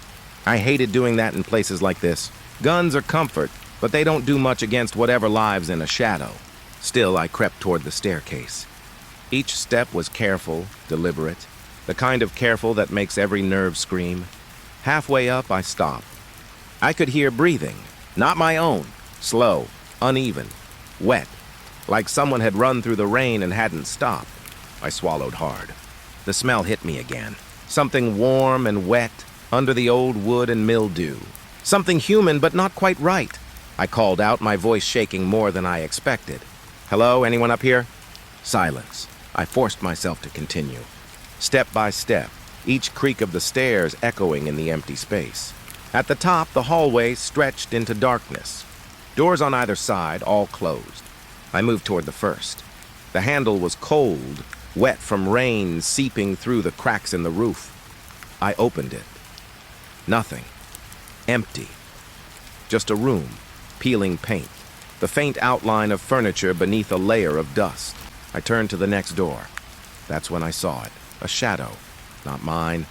Not reflected in the walls. Something crouched low just at the edge of my flashlight. I blinked. It vanished. I know what I saw. I always know when I see something, even when my brain fights it. Something moved. Something alive. Or something pretending to be. I told myself it was the wind, the storm, my imagination. Anything but the truth that pressed against my ribs, heavy and cold. I stepped back, and the floor groaned. A door down the hall slammed. Hard. A sound that didn't belong to the storm. My flashlight jumped across the walls, over the peeling wallpaper, over scratches in the wood that hadn't been there before, or maybe had, and I just didn't notice. The shadows twisted, or maybe I did. My heart pounded, echoing in my ears, matching the rhythm of the rain above. I had to find the hiker. I had to. But something told me it wasn't just a hiker out here anymore. The air was thick with it. The smell, the shadows, the way the cabin seemed alive. Watching me. Waiting. I moved toward the window I'd climbed through. The storm had quieted in a strange way, as if the wind itself had drawn back, giving me this moment. I leaned out, looked at the trees bending, the water rushing, the way the cabin seemed to breathe behind me. And I swore I saw movement in the corner of my eye. Just a flash, a shape, but enough. Enough to make my stomach knot and my hands shake. I climbed back down, slower this time, every step deliberate. The rain hit my face, cold and sharp, and I tasted iron on my tongue. Blood? Mine? I didn't know. Didn't care. I just wanted out. I wanted to warn whoever sent me here. But the cabin wasn't done with me. As I reached the bottom of the stairs, the front door, which I was certain had been locked, now swung open slightly. Not fully, just enough to suggest invitation or threat. I froze. A part of me whispered to run. A louder part, the part that didn't know why it cared about the missing hiker at all, whispered to go inside. To see I didn't move. The rain poured, the wind shook the trees, and somewhere deep in the cabin a sound, soft, wet, deliberate, echoed. Thump. Thump. I don't know how long I stood there. Seconds? Minutes? Time had warped. When I finally moved, I didn't go inside. Not yet. I backed toward the truck, each step hesitant. My flashlight cut across the mud, across the puddles, across the twisted face of the cabin. And I just knew that whatever or whoever was inside, it had noticed me. It had waited. I drove away without a word. The storm didn't let up. The headlights barely lit the road. And behind me, in the rear-view mirror, I thought I saw a light in the window. A flicker, like a candle. Then gone. I don't know if the hiker was ever here. I don't know if I'll go back. But the memory of that cabin, of the smell, the shadows, the slow, deliberate thumps, it's something I'll carry. Something I can't forget, rain on the roof. That's all it takes. A sound, a smell, a shadow.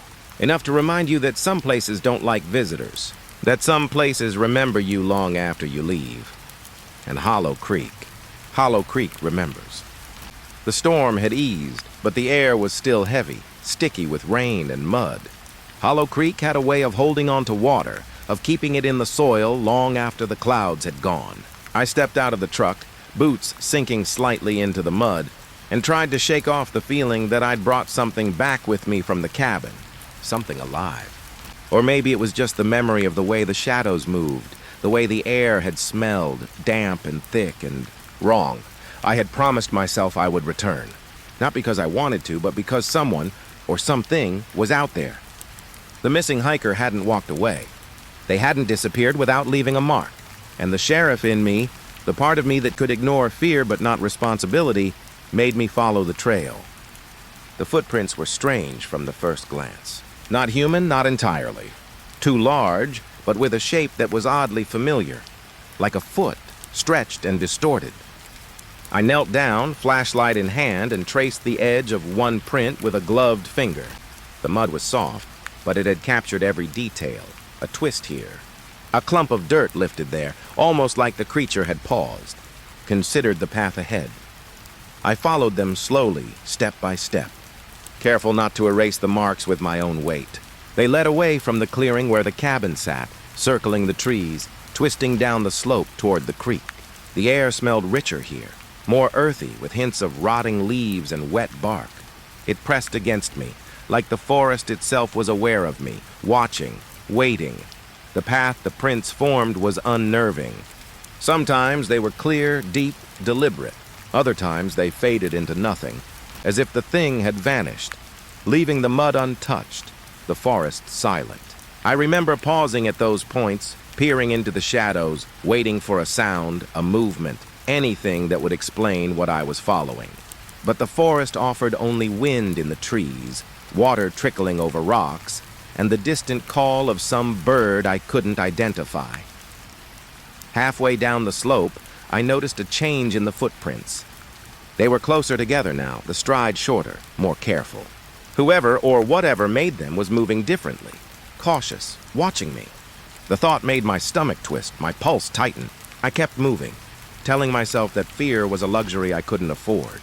The missing hiker was out there, and if they were alive, they needed me. The forest around me grew darker, the canopy thickening until my flashlight was the only thing pushing back the shadows. I could feel the weight of the storm above, the clouds lingering like a gray ceiling. Rain still dripped from the leaves, landing on my shoulders, my neck, even my face, cold and sharp. I wiped it away, trying to shake the chill that had nothing to do with the weather. Then I saw the cabin again. From the back, it looked smaller somehow, almost less intimidating, but no less wrong. The roof sagged, and the walls leaned as if the building itself were breathing, adjusting to the wind, the mud, the forest around it. And the footprints led directly to the back door. Not inside, not into the woods, just there. Stopping at the threshold, I crouched to examine the last print. Something about it made my skin crawl. The outline was clear, but the edges were jagged, like claws had dragged through the mud. Not human, not exactly. I swallowed hard and glanced at the door. It didn't move, didn't creak, didn't give any sign of life. But I knew it wasn't empty. I forced myself to reach for the handle. Cold metal, solid and locked. Of course it was locked. It was always locked. My flashlight beam danced across the wood, catching on scratches, gouges, and something else. Tiny marks in a pattern I didn't recognize. I leaned closer, tracing them with my gloved hand. They were deliberate, purposeful, almost like a warning. A sound behind me made me freeze, leaves crunching, wet mud squelching. Not far, but not close either. I spun, flashlight cutting through the trees. Nothing.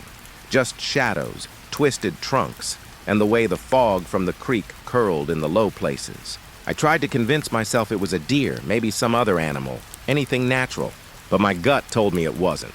I took a step back toward the truck, then paused. The prints. They hadn't ended at the door. If anything, they seemed to linger there, as if the thing that made them was just beyond, waiting, watching, knowing I'd see them. I crouched again, closer to the mud, trying to make sense of the patterns. And then I noticed something else. Smaller prints, human, barely there, almost faded, leading away from the back door and into the woods. My chest tightened. The hiker, alive, maybe not. My hands shook as I traced the faint marks. They twisted between the trees, heading into the forest, deeper and darker. I wanted to follow. I should have followed. But something rooted me to the spot. Something in the way the air had thickened, the way the shadows pressed against the edges of my vision. I remembered the cabin from last night.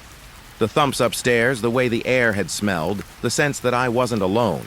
My boots sank into the mud again, and I realized I'd been standing too long, staring, paralyzed by the forest itself. I needed a plan. A flashlight alone wasn't enough. I couldn't call for backup.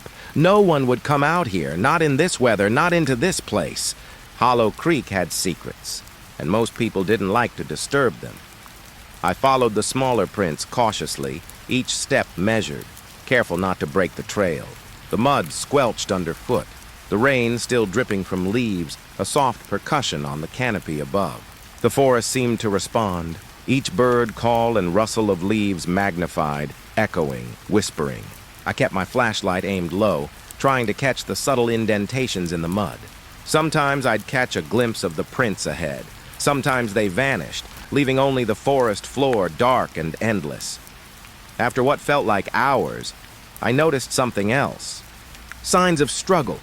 Branches bent at odd angles, mud smeared in patterns that didn't make sense, and the faintest smell of something metallic. Blood? I tried not to hope, tried not to fear, but my stomach dropped. Whoever or whatever had made the prints wasn't careful. The hiker had left a mark, or had been left behind. I paused, listening. The forest held its breath. I thought I heard a voice, a whisper, soft, carried by the wind. Help! Or maybe I imagined it. Maybe it was the forest itself teasing me. But my heart leapt. I followed the sound, tracing the path of mud and broken branches. The prints became clearer again, leading uphill toward a small clearing I didn't recognize. And there it was. Another cabin? Or the same one, seen from a different angle? My flashlight illuminated peeling wood, a sagging roof, a door that looked freshly used. The back door. The prints ended here, right at the threshold, some pressing against the wood as if someone had leaned there, listened, waited. I crouched, examining them again. Deep grooves, distorted shapes, scratches along the edges. I could see where fingers had pressed into the mud beside them. Shallow, careful. The hiker? Or the thing that had taken them? I didn't know. My mouth went dry, my hands trembling. Every instinct screamed to run, to leave this place, but I couldn't. I had to know. I placed my hand on the door, cold, wet, solid. A heartbeat, a breath, the quiet that comes just before the storm returns. And then I noticed it, small scratches along the wood, a message of sorts or a warning, something that didn't belong to any human hand I knew. The pattern twisted in shapes I couldn't name, symbols pressed into the grain, like the forest itself had carved them. A noise behind me made me jump. Footsteps, heavier than mine, deliberate, approaching through the mud. I turned. Nothing. Just shadows, fog, and the river of mud underfoot. I told myself to breathe, to focus. The hiker was here. Maybe. I backed away slowly, every step careful. My flashlight illuminated the ground, the prints, the twisted forest.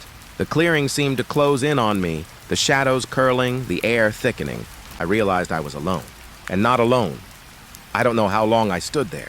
Time had folded over itself. The rain had stopped. The wind had gone quiet. But the mud, the footprints, the cabin, they remained. Waiting. Watching. Hollow Creek held its secrets close. And I had only begun to understand that some places didn't just keep people out. They kept people in. The footprints ended at the door, but the story wasn't finished. I could feel it. The hiker. The thing. The forest. All of it waiting for the next step, the next choice. I wanted to run. I wanted to forget. But I knew I wouldn't. Hollow Creek doesn't let go, and neither would I. They called me out in the middle of the night. The kind of night that presses down on your chest, makes your lungs heavy with the smell of wet earth and storm. A hiker had gone missing somewhere near Hollow Creek. I wasn't a search and rescue guy, not really. I was a sheriff, but more often I dealt with lost dogs, drunk kids, the sort of small-town trouble that didn't require me getting my boots soaked. Tonight, though, tonight felt different. The kind of different that makes you wish you'd stayed in bed. Rain was hammering the windshield when I drove down the old logging road. The headlights barely cut through the sheets of water falling from the sky. The creek was swollen, angry, its water rushing over rocks that normally lay bare. Trees swayed like they were in pain, and I could feel the wind pushing against the truck like it wanted me off the road.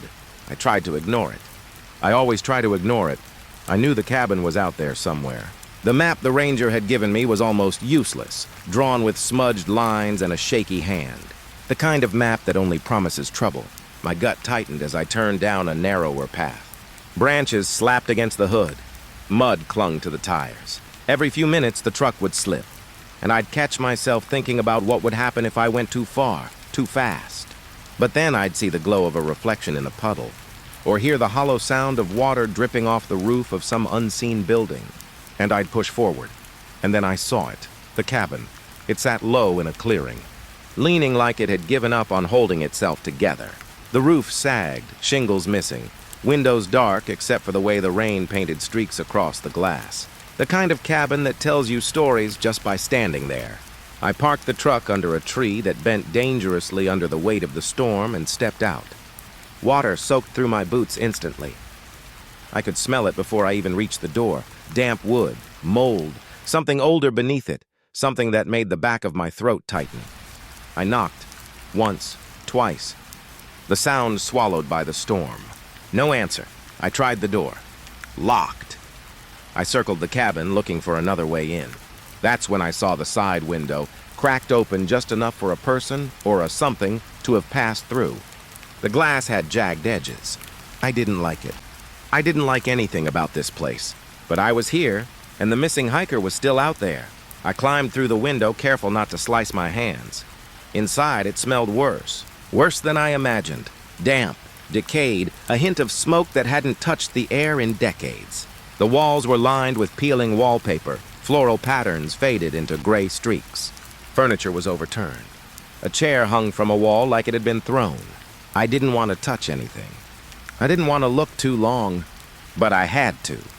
The rain sounded different inside, softer but louder somehow. It drummed on the tin roof, a rhythm that made my pulse mimic it. I shone my flashlight around. Dust motes floated in the beam, dancing like tiny ghosts. Every step I took made the wood moan beneath me. Then I heard it. A thump. From upstairs. I froze. Thump. My hands went to the gun at my hip. I hated doing that in places like this. Guns are comfort, but they don't do much against whatever lives in a shadow. Still, I crept toward the staircase. Each step was careful, deliberate, the kind of careful that makes every nerve scream. Halfway up, I stopped. I could hear breathing. Not my own. Slow, uneven, wet, like someone had run through the rain and hadn't stopped. I swallowed hard. The smell hit me again. Something warm and wet, under the old wood and mildew. Something human, but not quite right, I called out, my voice shaking more than I expected. Hello? Anyone up here? Silence. I forced myself to continue. Step by step, each creak of the stairs echoing in the empty space. At the top, the hallway stretched into darkness. Doors on either side, all closed. I moved toward the first. The handle was cold, wet from rain seeping through the cracks in the roof. I opened it. Nothing. Empty. Just a room, peeling paint, the faint outline of furniture beneath a layer of dust. I turned to the next door. That's when I saw it. A shadow. Not mine, not reflected in the walls. Something crouched low just at the edge of my flashlight. I blinked. It vanished. I know what I saw. I always know when I see something, even when my brain fights it. Something moved. Something alive. Or something pretending to be. I told myself it was the wind, the storm, my imagination, anything but the truth that pressed against my ribs, heavy and cold. I stepped back, and the floor groaned. A door down the hall slammed, hard. a sound that didn't belong to the storm. My flashlight jumped across the walls, over the peeling wallpaper, over scratches in the wood that hadn't been there before, or maybe had, and I just didn't notice. The shadows twisted, or maybe I did. My heart pounded, echoing in my ears, matching the rhythm of the rain above. I had to find the hiker. I had to, but something told me it wasn't just a hiker out here anymore. The air was thick with it. The smell, the shadows, the way the cabin seemed alive, watching me, waiting. I moved toward the window I'd climbed through. The storm had quieted in a strange way, as if the wind itself had drawn back, giving me this moment. I leaned out, looked at the trees bending, the water rushing, the way the cabin seemed to breathe behind me, and I swore I saw movement in the corner of my eye. Just a flash, a shape, but enough. Enough to make my stomach knot and my hands shake. I climbed back down, slower this time, every step deliberate. The rain hit my face cold and sharp, and I tasted iron on my tongue. Blood? Mine? I didn't know. Didn't care. I just wanted out. I wanted to warn whoever sent me here, but the cabin wasn't done with me. As I reached the bottom of the stairs, the front door, which I was certain had been locked, now swung open slightly. Not fully, just enough to suggest invitation or threat. I froze. A part of me whispered to run. A louder part, the part that didn't know why it cared about the missing hiker at all, whispered to go inside. To see, I didn't move. The rain poured, the wind shook the trees, and somewhere deep in the cabin, a sound, soft, wet, deliberate, echoed. Thump, thump. I don't know how long I stood there. Seconds, minutes? Time had warped. When I finally moved, I didn't go inside, not yet. I backed toward the truck, each step hesitant. My flashlight cut across the mud, across the puddles, across the twisted face of the cabin. And I knew, just knew that whatever, or whoever, was inside, it had noticed me. It had waited. I drove away without a word. The storm didn't let up. The headlights barely lit the road. And behind me in the rearview mirror, I thought I saw a light in the window. A flicker like a candle. Then gone. I don't know if the hiker was ever here. I don't know if I'll go back. But the memory of that cabin, of the smell, the shadows, the slow, deliberate thumps, it's something I'll carry. Something I can't forget. Rain on the roof. That's all it takes. A sound, a smell, a shadow. Enough to remind you that some places don't like visitors. That some places remember you long after you leave. And Hollow Creek remembers. The storm had eased, but the air was still heavy, sticky with rain and mud. Hollow Creek had a way of holding on to water, of keeping it in the soil long after the clouds had gone. I stepped out of the truck, boots sinking slightly into the mud, and tried to shake off the feeling that I'd brought something back with me from the cabin. Something alive. Or maybe it was just the memory of the way the shadows moved, the way the air had smelled, damp and thick and wrong. I had promised myself I would return. Not because I wanted to, but because someone, or something, was out there. The missing hiker hadn't walked away. They hadn't disappeared without leaving a mark. And the sheriff in me, the part of me that could ignore fear but not responsibility, made me follow the trail. The footprints were strange from the first glance. Not human, not entirely. Too large, but with a shape that was oddly familiar, like a foot, stretched and distorted. I knelt down, flashlight in hand, and traced the edge of one print with a gloved finger. The mud was soft, but it had captured every detail. A twist here. A clump of dirt lifted there, almost like the creature had paused, considered the path ahead. I followed them slowly, step by step, careful not to erase the marks with my own weight. They led away from the clearing where the cabin sat, circling the trees, twisting down the slope toward the creek. The air smelled richer here, more earthy, with hints of rotting leaves and wet bark. It pressed against me, like the forest itself was aware of me, watching, waiting. The path the prints formed was unnerving. Sometimes they were clear, deep, deliberate. Other times, they faded into nothing, as if the thing had vanished, leaving the mud untouched, the forest silent. I remember pausing at those points, peering into the shadows, waiting for a sound, a movement, anything that would explain what I was following. But the forest offered only wind in the trees, water trickling over rocks, and the distant call of some bird I couldn't identify. Halfway down the slope, I noticed a change in the footprints. They were closer together now, the stride shorter, more careful. Whoever or whatever made them was moving differently, cautious, watching me. The thought made my stomach twist, my pulse tighten. I kept moving, telling myself that fear was a luxury I couldn't afford. The missing hiker was out there, and if they were alive, they needed me. The forest around me grew darker, the canopy thickening until my flashlight was the only thing pushing back the shadows.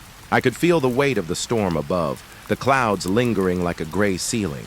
Rain still dripped from the leaves, landing on my shoulders, my neck, even my face, cold and sharp. I wiped it away, trying to shake the chill that had nothing to do with the weather. Then I saw the cabin again. From the back, it looked smaller somehow, almost less intimidating, but no less wrong. The roof sagged, and the walls leaned as if the building itself were breathing, adjusting to the wind, the mud, the forest around it. And the footprints led directly to the back door. Not inside, not into the woods. Just there. Stopping at the threshold, I crouched to examine the last print. Something about it made my skin crawl. The outline was clear, but the edges were jagged, like claws had dragged through the mud. Not human? Not exactly. I swallowed hard and glanced at the door. It didn't move, didn't creak, didn't give any sign of life, but I knew it wasn't empty. I forced myself to reach for the handle. Cold metal, solid, and locked. Of course it was locked. It was always locked. My flashlight beam danced across the wood, catching on scratches, gouges, and something else, tiny marks in a pattern I didn't recognize. I leaned closer, tracing them with my gloved hand. They were deliberate, purposeful, almost like a warning. A sound behind me made me freeze. Leaves crunching, wet mud squelching. Not far, but not close either. I spun, flashlight cutting through the trees. Nothing. Just shadows, twisted trunks, and the way the fog from the creek curled in the low places. I tried to convince myself it was a deer, maybe some other animal, anything natural. But my gut told me it wasn't. I took a step back toward the truck, then paused. The prints. They hadn't ended at the door.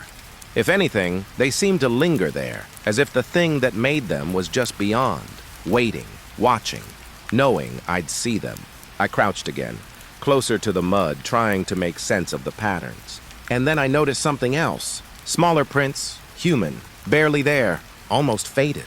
Leading away from the back door and into the woods, my chest tightened. The hiker, alive. Maybe, maybe not.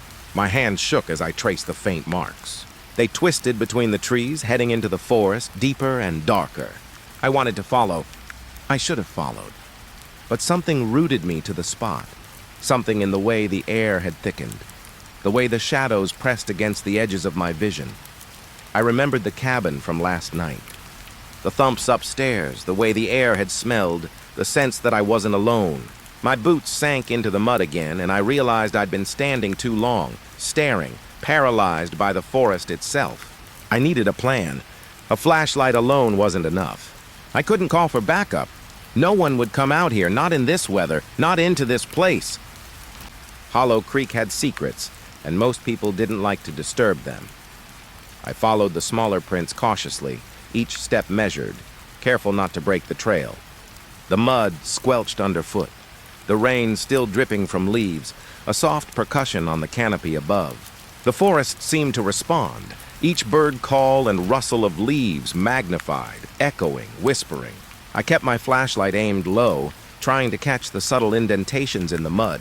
Sometimes I'd catch a glimpse of the prints ahead, sometimes they vanished, leaving only the forest floor, dark and endless. After what felt like hours, I noticed something else. Signs of struggle. Branches bent at odd angles, mud smeared in patterns that didn't make sense, and the faintest smell of something metallic. Blood. I tried not to hope, tried not to fear, but my stomach dropped. Whoever or whatever had made the prints wasn't careful. The hiker had left a mark, or had been left behind. I paused, listening. The forest held its breath. I thought I heard a voice. A whisper, soft, carried by the wind. Help! Or maybe I imagined it. Maybe it was the forest itself teasing me. But my heart leapt. I followed the sound, tracing the path of mud and broken branches. The prints became clearer again, leading uphill toward a small clearing I didn't recognize. And there it was. Another cabin, or the same one seen from a different angle. My flashlight illuminated peeling wood, a sagging roof, a door that looked freshly used. The back door. The prints ended here, right at the threshold, some pressing against the wood as if someone had leaned there, listened, waited. I crouched, examining them again. Deep grooves, distorted shapes, scratches along the edges. I could see where fingers had pressed into the mud beside them. Shallow, careful. The hiker, or the thing that had taken them, I didn't know. My mouth went dry, my hands trembling. Every instinct screamed to run, to leave this place, but I couldn't. I had to know. I placed my hand on the door, cold, wet, solid. A heartbeat, a breath, the quiet that comes just before the storm returns. And then I noticed it, small scratches along the wood, a message of sorts or a warning. Something that didn't belong to any human hand I knew.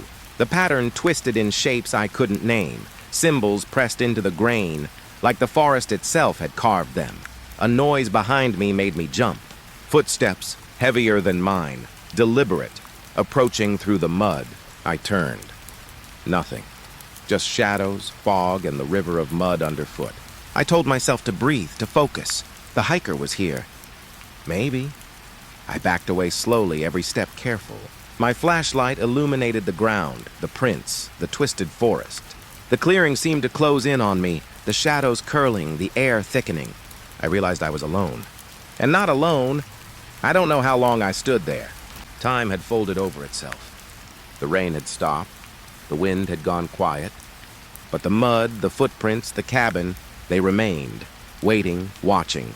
Hollow Creek held its secrets close. And I had only begun to understand that some places didn't just keep people out. They kept people in. The footprints ended at the door, but the story wasn't finished. I could feel it. The hiker, the thing, the forest. All of it waiting for the next step, the next choice. I wanted to run. I wanted to forget. But I knew I wouldn't. Hollow Creek doesn't let go, and neither would I. I woke in the cabin with the storm finally gone, but the air was thick, clinging to my skin like a second layer. The floorboards creaked under me, whispering secrets I wasn't sure I wanted to hear. I tried to shake the memory of the footprints, the way the forest had seemed alive, watching me. I tried to tell myself it was over for the night. But Hollow Creek has a way of reminding you that endings are just pauses. I was crouched near the fireplace examining the soot-stained stones when I noticed it. A faint thrum, subtle at first, almost like the wind sighing through the cracks in the walls. I froze. The sound repeated, steady now, deliberate. A rhythm that didn't belong to the storm, didn't belong to the house. A heartbeat. I told myself it was my imagination, that I was tired, that the stress had made the sound real. But it persisted. A slow, steady drum beneath the floorboards, growing louder with each second I listened. My hands shook as I traced the edges of the hearth, trying to pinpoint it.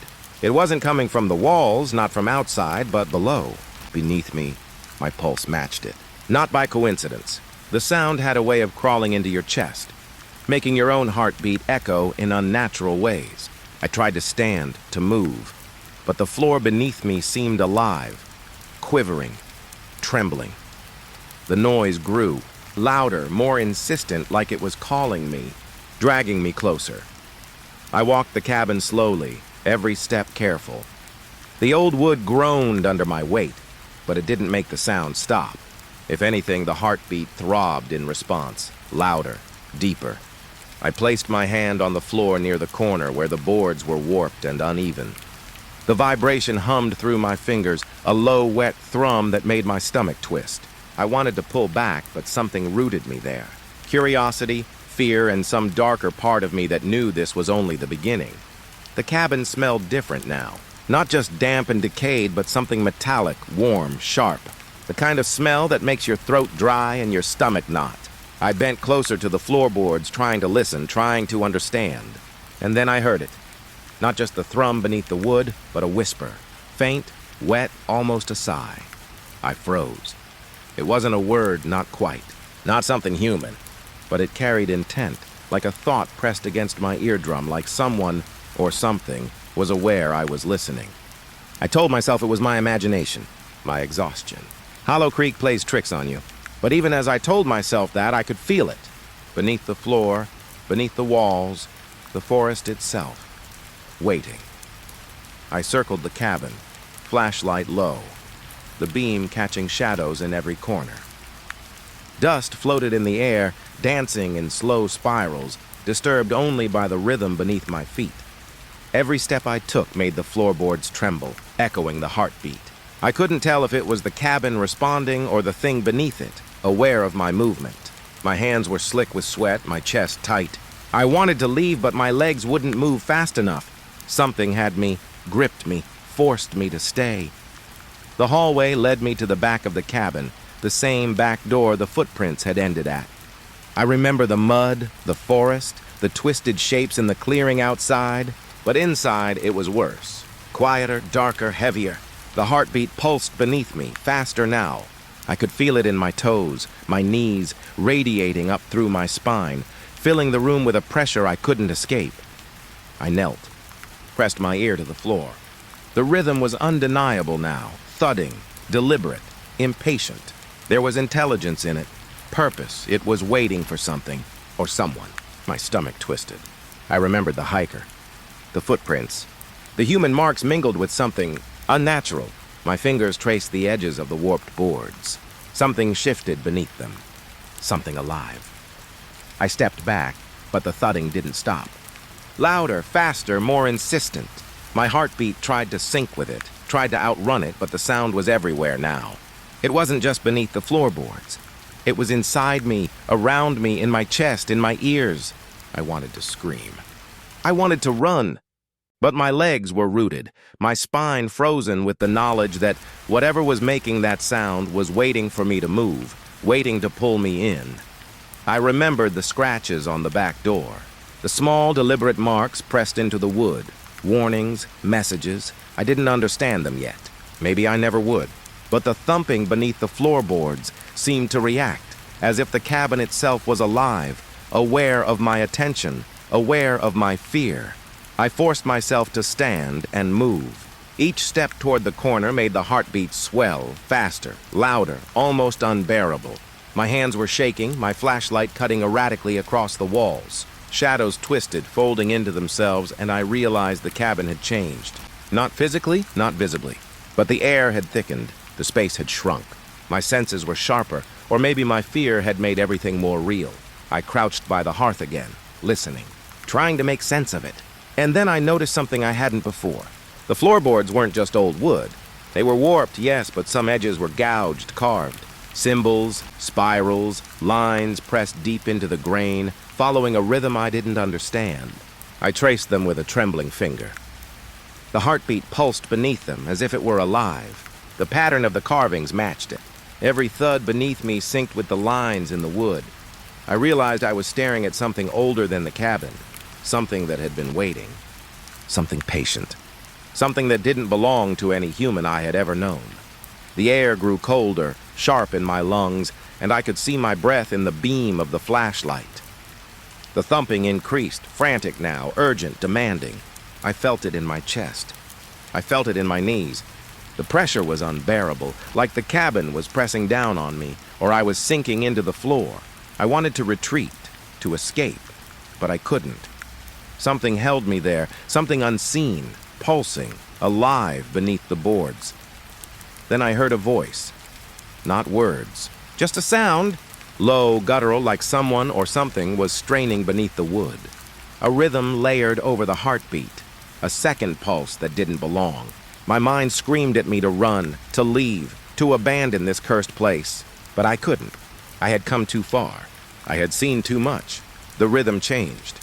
Faster now, louder, each thud vibrating through my skull, rattling my teeth. I staggered, holding my hands over my ears, but it didn't help. It was everywhere. It filled the cabin. It filled me. I realized I could feel it in my chest. My own heart was no longer my own. It was entangled with the sound beneath the floorboards. I remember thinking, in a panic, that the hiker must have heard this too. That they had followed the footprints, entered the cabin, and found the same thing. And then, nothing. The footprints stopped here, at the back door, at the threshold, waiting, like me. I crouched again, closer, listening, trying to understand, trying to ignore the way the sound made my stomach turn. And then I noticed something new. Movement beneath the boards, subtle, slow, a shape. I couldn't tell what it was, but it pressed against the wood, responding to me. I could feel its awareness, its patience, its hunger. My pulse raced, my hands shook, my mind spun. I wanted to leave. I wanted to run into the forest, into the rain, into anything but here. But something held me. The rhythm called to me, pulled me in, made my limbs heavy, my thoughts sluggish. I was trapped by sound, by fear, by curiosity, by something older than reason. And then I heard it clearly. A heartbeat that was mine, and not mine. A rhythm that matched the floor, the walls, the air, the pulse of Hollow Creek itself. I realized that the cabin, the forest, the mud, the footprints, they were all connected. And the thing beneath the boards, it was alive, patient, waiting. I don't know how long I stayed there. Minutes? Hours? Time no longer mattered. Only the rhythm, the heartbeat beneath the floorboards. The pulse that was older than me, older than the storm, older than the forest. It filled me. It filled the cabin. It filled Hollow Creek. I know I will return. Not because I want to, but because the rhythm calls me. The heartbeat waits. And some part of me, the part that doesn't listen to fear, will answer. Hollow Creek remembers. The cabin waits. And beneath the floorboards, the heart beats. I woke to the cabin being eerily silent. The storm had passed, leaving the air heavy, damp, and sticky against my skin. I expected quiet, peace even, but instead, there was something else, something under the floorboards. At first, I thought it was my imagination, a remnant of last night's terror. But then I heard it clearly, a rhythm, slow, steady, like a heartbeat. I froze. It wasn't mine. Not exactly. It throbbed beneath the boards, deep in the wood, vibrating up through my boots, through my knees, into my chest. I wanted to tell myself it was just the old cabin settling, but the rhythm didn't falter. It grew louder, more insistent, and my chest began to mimic it, pulse matching pulse, as if my body had been claimed by it. I knelt, pressing an ear to the floor. Every fiber of my being screamed to pull away, but I couldn't. The sound was patient, waiting for me to listen. Each thump carried weight, deliberate, almost intelligent, as though something beneath the wood was alive and aware I was here. I could hear faint, wet sighs accompanying it, like breaths pressed from somewhere deep, damp, and hidden. I forced myself to stand and move. Each step made the floorboards groan, but the thumping continued, stronger, faster now, urging me forward. My flashlight danced across peeling walls, broken furniture, and dust motes floating in the stale air. Shadows curled in the corners, twisting like smoke, and I felt eyes, though I knew there were none, watching from the dark. I moved toward the hallway, my hands trembling. The heartbeat beneath me pulsed in rhythm with my own, or maybe against it, a cadence meant to disorient. Every step made me sweat. Not just from exertion, but from the fear creeping through my veins, cold and insistent. The cabin felt alive, breathing, watching, waiting. The air itself seemed thick, heavier, as if trying to push me down, make me kneel, listen more. Near the back of the cabin, the floorboards were warped, uneven, and I could see faint gouges etched into them. Marks pressed deep into the wood, forming symbols I didn't understand. Spirals, lines, scratches that seemed to thrum with the heartbeat beneath. I traced them with a gloved finger, careful not to disturb the rhythm too much. It reacted to me, growing faster, louder, resonating through my body until I could feel it in my skull. I remembered the hiker, the footprints in the mud, the smaller prints that seemed human. Were they here? Had they reached this cabin? Felt the same pull? My stomach turned, my hands slick with sweat. The heartbeat was almost unbearable now, insistent and relentless. I wanted to leave, to tear myself away, but I was rooted to the spot, drawn in by something I didn't understand. I crouched closer to the floor. The sound was sharp, wet now, more tangible, like claws dragging under the wood. It was moving, aware of me. It wanted me to know it was there, patient, waiting. I pressed my ear closer, tasting the metallic tang in the air, my throat tightening. There was something beneath me, alive, older than the cabin, older than the forest. A whisper brushed my ear, barely audible, a low, wet sigh. Not words, not human, but it carried meaning. A call, a warning, or a command. I stiffened, trying to ignore it, tried to tell myself it was imagination, exhaustion, the cabin's old bones. But the sound pressed into my skull, vibrating, filling my chest. I could feel it in my lungs, in my thighs, making me sway, my knees weak. I moved slowly, every step measured, toward the corner where the boards were most warped. The heartbeat responded, quickening, thumping in violent waves beneath me. I thought of the scratches, the spirals, the signs in the wood, some ancient rhythm, older than me, older than reason. My mind spun. I wanted to flee, to run into the rain outside, into the dark forest, anywhere but here. But I couldn't. The pulse held me, tethered me, demanded I stay. My hands shook as I lifted a board slightly just to peek. Beneath it I saw nothing, darkness, empty space. Yet the rhythm didn't stop. It intensified, urgent, impatient. I felt it coil around my spine, tug at my chest, and I realized my own heartbeat was no longer my own. It had merged with it, or perhaps I had merged with it. I couldn't tell where I ended and the cabin, or whatever was beneath it, began. I stumbled back, pressed my palms against my face. The air was colder now, sharp, tasting of damp earth and something iron-tinged. The sound layered over itself, another pulse forming alongside the first, strange, uneven, urgent. I tried to scream, but the cabin held me in place, the floorboards vibrating in time with a rhythm I couldn't escape. The shadows shifted. The walls seemed to close in. I saw shapes moving just at the edge of my flashlight, impossible, twisting in ways no human body could. The heartbeat throbbed faster, louder, and I knew I was being watched. Patiently, coldly, by something beneath the wood, alive, aware, waiting. I forced myself to move again toward the middle of the cabin. The heartbeat responded, matching each step, growing in strength, filling the space. Dust swirled in the light, rising with each pulse. My own breath came in ragged gasps. The rhythm was relentless. It had no end. It had no mercy. It only waited. I remembered the small marks on the back door, the scratches from the forest, the mud, the footprints that ended here. Messages, warnings. Every symbol, every groove pressed into the wood seemed to thrum with life, guiding the pulse, connecting it to the forest, to the creek, to Hollow Creek itself. I realized the cabin wasn't just a place. It was a conduit, alive, patient, and I had stepped inside its rhythm. I pressed my hand to the floor, feeling the vibration pulse through my palm, my wrist, up my arm. It was overwhelming, insistent, demanding recognition. I wanted to pull away, to step outside, to taste air and rain and safety. But the pulse held me in place, and I felt the cabin's patience pressing down, folding me into the rhythm beneath. And then I heard it clearly. A voice, not words. Not anything I could define. Just a sound pressed from deep beneath the floorboards, wet and guttural, like effort, like hunger. I stumbled back, tripping over the uneven boards. The pulse followed me, relentless, unyielding, echoing in the cabin, in my chest, in my skull. My mind tried to fight it, tried to rationalize, but the rhythm drowned thought.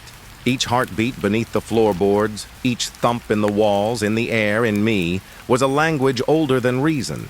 I wanted to scream, but the cabin wouldn't let me. The pulse held me, tethered me, demanded attention. I crouched, listening again, trying to understand. The vibrations were deliberate, intelligent, patient. It wasn't just waiting. It was aware of me, measuring me, judging me, pulling me closer. The room was smaller, the air thicker, the shadows alive. The heartbeat became layered, complex, insistent. I felt it in my teeth, in my lungs, in the very marrow of my bones. And then I knew the heartbeat was mine. And not mine. It was the cabin's, the forest's, Hollow Creek's. The pulse of the mud, the footprints, the storm, the footprints that led here, all of it entwined. I was part of it, whether I wanted to be or not. I don't know how long I stayed there, crouched, listening, absorbed into the rhythm. Hours? Minutes? Time lost meaning. Only the heartbeat remained.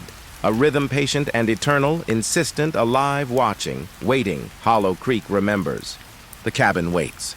And beneath the floorboards, the heartbeat continues, pulsing, endless, calling. I still remember the first night I worked the graveyard shift. The town itself wasn't big, barely a dot on the map, but it had this way of feeling hollow, especially after dark. People say small towns are safe, that everyone knows everyone else, that crime barely exists. That's the lie they tell you before you sit alone in a station that feels older than the town itself, waiting for something to happen. I was fresh out of the academy. Fresh, nervous, too eager to prove I belonged. I remember stepping into that station for the first time at 11 p.m. Keys jangling in my hand, the fluorescent lights buzzing overhead. There was a smell, stale coffee, dust, and something I couldn't name. Something faint, metallic. My trainer, Deputy Harlan, left me with a clipped, "Just take it slow. Nights are quiet." Mostly. And then he was gone, leaving the station empty except for me. The silence hit first. Not the quiet you can get anywhere in the day, but a heavy, pressing kind of silence, like the building was holding its breath. The monitor in front of me blinked with static, occasionally flickering with images from the town's security cameras. Empty streets, shuttered windows, a lone dog padding along the side of the diner. Nothing unusual but the way the cameras caught it, gray, grainy, unreal. It made the world outside feel like a painting I wasn't supposed to be inside. I tried to busy myself. Checked the radios, wrote down the patrol schedule, even ran through paperwork I didn't really understand yet. Every now and then, a car would pass outside. Headlights slicing through the station's windows, then gone. I could feel my own heartbeat in the quiet. Then around 1 a.m., I heard it. At first, I thought it was the wind, because the old station groaned a lot, but it wasn't the wind. It was a slow, deliberate tapping, like someone running their fingernails along the metal filing cabinets. My stomach tightened. My palms got sweaty, but I told myself it was nothing, just the building settling. That's what adults say to themselves when the night stretches too long and their imagination starts whispering. I got up and walked toward the sound. The hallway was narrow, the paint peeling, fluorescent lights flickering above. The tapping stopped the moment I reached the door to the records room. I stood there, breath shallow, listening. For a second, I thought I imagined it. Then the whisper came. A voice, soft, raspy, coming from the dark room. "Don't be here." I froze. Every rational part of me screamed to run, to bolt for the door, call Harlan, call anyone. But something, curiosity or maybe stupidity, made me step inside. The room smelled like mold and rust. The files sat untouched, thick with dust. But the whisper came again. Closer this time. "Leave." I spun around, heart hammering. The hallway was empty. The station empty. And yet, I knew I wasn't alone. I didn't see anything, but the air shifted. Heavy. Like someone was pressing against my chest, watching me. I stumbled back to the main room, slamming the door behind me, fumbling for the radio. My hands shook so badly I almost dropped it. Hours crawled by after that. Every sound, every creak of the floorboards, every sigh of the old building made me jump. I kept telling myself it was nothing, that I was imagining things because I was tired, because I was alone. But the station had a way of burrowing into your mind. It whispered. It waited. At around 3 a.m., the power flickered. Not the usual hum and blink of the fluorescent lights, but a blackout, sudden and absolute. My stomach dropped. I fumbled for the flashlight on the wall. The beam cut through the darkness, sharp and narrow. And that's when I saw it, a shadow that moved across the wall faster than anything human could. Just a flicker, a shape, gone before I could even react. I called it in on the radio. My voice cracked, but no one answered. Not a crackle, not a static hum, nothing. The station felt more empty than ever. I told myself it was a rat or my mind snapping. But deep down, I knew it wasn't. I spent the rest of the shift walking the perimeter. The streets were empty, the buildings silent. Even the diner, which usually had a light on and a figure behind the counter, was dark. My flashlight cut through the fog that had rolled in, thick and white, hugging the ground like it was alive. And every now and then, I thought I saw someone, a figure at the edge of the beam. But when I ran toward it, nothing. Just fog, just night. By 5 a.m., I was exhausted. My eyes burned, my muscles ached, and still, the station didn't feel empty. It had this weight pressing in on me from all sides. I sat back at the desk, trying to gather my thoughts when the radio crackled. Not a voice, not words, just static at first, then a sound I can't forget. Someone laughing. Quiet, soft, almost a whisper, but full of malice. I bolted out of the station. I ran without looking back. When I reached the parking lot, the first rays of sunlight were breaking through the trees and the station looked normal, harmless even. But I knew what I had heard, what I had felt. That night stayed with me. Every creak, every shadow, every whisper, I could still feel it under my skin. Harlan didn't say much when he returned.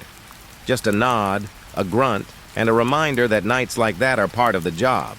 You get used to it, he said. But I never did. Not really. Every time I walk into that station at night, the lights buzzing above, the cameras staring, I feel it again. The weight of being watched. The whisper that follows you down the hall. The shadow that moves just beyond the edge of the flashlight.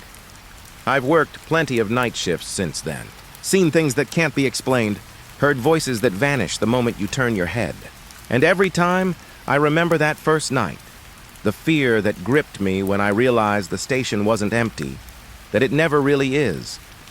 The first night I understood that some places hold the memory of the people who came before you, and some places remember you, and the station remembers. The night I first noticed the eyes, I didn't know whether I wanted to run or stay frozen. I was alone in the station again, the same one that had haunted my first graveyard shift, and the darkness outside felt alive, thick and pressing against the glass. The town had gone silent like it had been swallowed whole, leaving only me and the flickering fluorescent lights inside. I had been sitting at my desk for hours, staring at the monitors, trying to convince myself that nothing was out there. The cameras showed the streets empty, the diner dark, the park playground abandoned.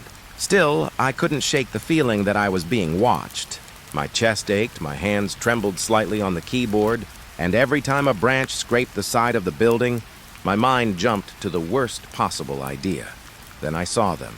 Two small, cold points of light just above the edge of the window by the back entrance. At first, I thought it was a reflection, a trick of the monitors, but when I leaned forward, squinting, they didn't move with me. They stayed there, fixed and unblinking, like lanterns in the night. The longer I stared, the more I realized they weren't human. Human eyes don't shine like that. They don't pierce through darkness so cleanly. I swallowed hard, trying to tell myself it was a deer, maybe a stray dog, something harmless. But the way they held me, it was wrong. Patient, watching, like they had been waiting for me. I could feel them in my bones, a cold weight pressing from the other side of the glass. I reached for the radio, my hand shaking, but nothing happened. No crackle, no static, just silence. My voice caught in my throat. "Hello?" I whispered. The station swallowed it. No answer. I told myself to breathe, slow and steady, but my lungs felt tight, my chest heavy. The eyes stayed. I couldn't stop staring, even though every instinct screamed at me to run. And then they moved, or maybe I imagined it. They shifted slightly, gliding across the wall of the building outside. Not like walking, more like sliding over the ground. Silent, effortless. I tried the lights. Flicked the switch, the fluorescent hum filling the room, but the eyes didn't vanish. They just watched from beyond the glass, unwavering. My stomach turned. I couldn't understand it. Nothing in the town was supposed to be awake at this hour. Nothing except me. I grabbed the flashlight from the wall, pointing it toward the window. The beam cut through the darkness, and for a moment the eyes disappeared. I blinked, heart hammering. Then they were back, peering over the edge of the window again. And this time, I saw a face. Not a face I recognized. No features I could name. Just a shadow, stretched and thin, with eyes that glowed like cold coals. I could feel my knees give way, but I forced myself to stay standing. My mouth opened, but no sound came. I wanted to run, but I couldn't take my eyes off it. Something about the way it held me, the way it measured me, made me feel small, exposed. I fumbled for my notebook, scribbling nonsense just to feel normal. The lines blurred under my shaking hand, but the eyes stayed. They didn't blink. They didn't move like an animal, didn't twitch like a human. They just waited. And the longer I looked, the more I felt like they weren't just outside the station. They were inside me, inside my thoughts. Time lost meaning. Minutes stretched into hours. I checked the cameras again, hoping for some reassurance, but all the streets were empty. No movement. No hint of life. Yet I knew the eyes were real. I had seen them, felt them. And now, even when I turned away from the window, I could feel them in my peripheral vision, shadowing my every move. I tried to convince myself to leave, to step outside and see if they were just an animal, a trick of the fog that had rolled in thick and low over the town. But when I opened the door, the cold hit me, sharper than winter air should be. My skin prickled.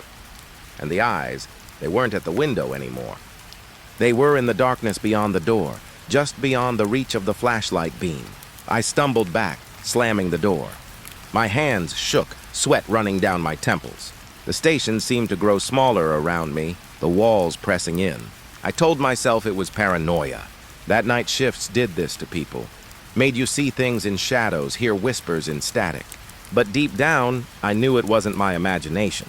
Not this time. Hours passed. The eyes didn't leave. They hovered outside the windows, shifting with the faint fog, watching, always watching. And every so often I caught movement out of the corner of my eye, a flash of something tall and thin gliding over the street. When I turned, it vanished. Every time, just like the first time. By 4 a.m., I stopped trying to ignore it. I sat on the floor, back pressed against the wall, flashlight across my lap. I couldn't stop staring at the window. And I realized something worse than fear. I wasn't just being watched. I was being studied, like it wanted to know me, to understand what made me human, what made me vulnerable. And the thought made my stomach twist. I thought about calling Harlan, asking for someone to come back, but the station radio stayed dead. My phone had no signal. It was like the night had swallowed everything and left me alone with it. The longer I sat there, the more I felt my own mind unraveling. My thoughts weren't entirely my own anymore. I started hearing whispers, faint at first, almost drowned out by my own breathing. Words I couldn't understand, but they were there.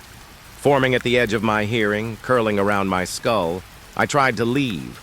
Tried to stand, but the station seemed to stretch. The hallways longer, the doors farther away than they should be. I stumbled, caught on the edge of a desk, heart racing. The flashlight beam wavered, flickering across the empty office, and I thought I saw another pair of eyes in the corner. Smaller this time, closer. Human? Animal? I couldn't tell.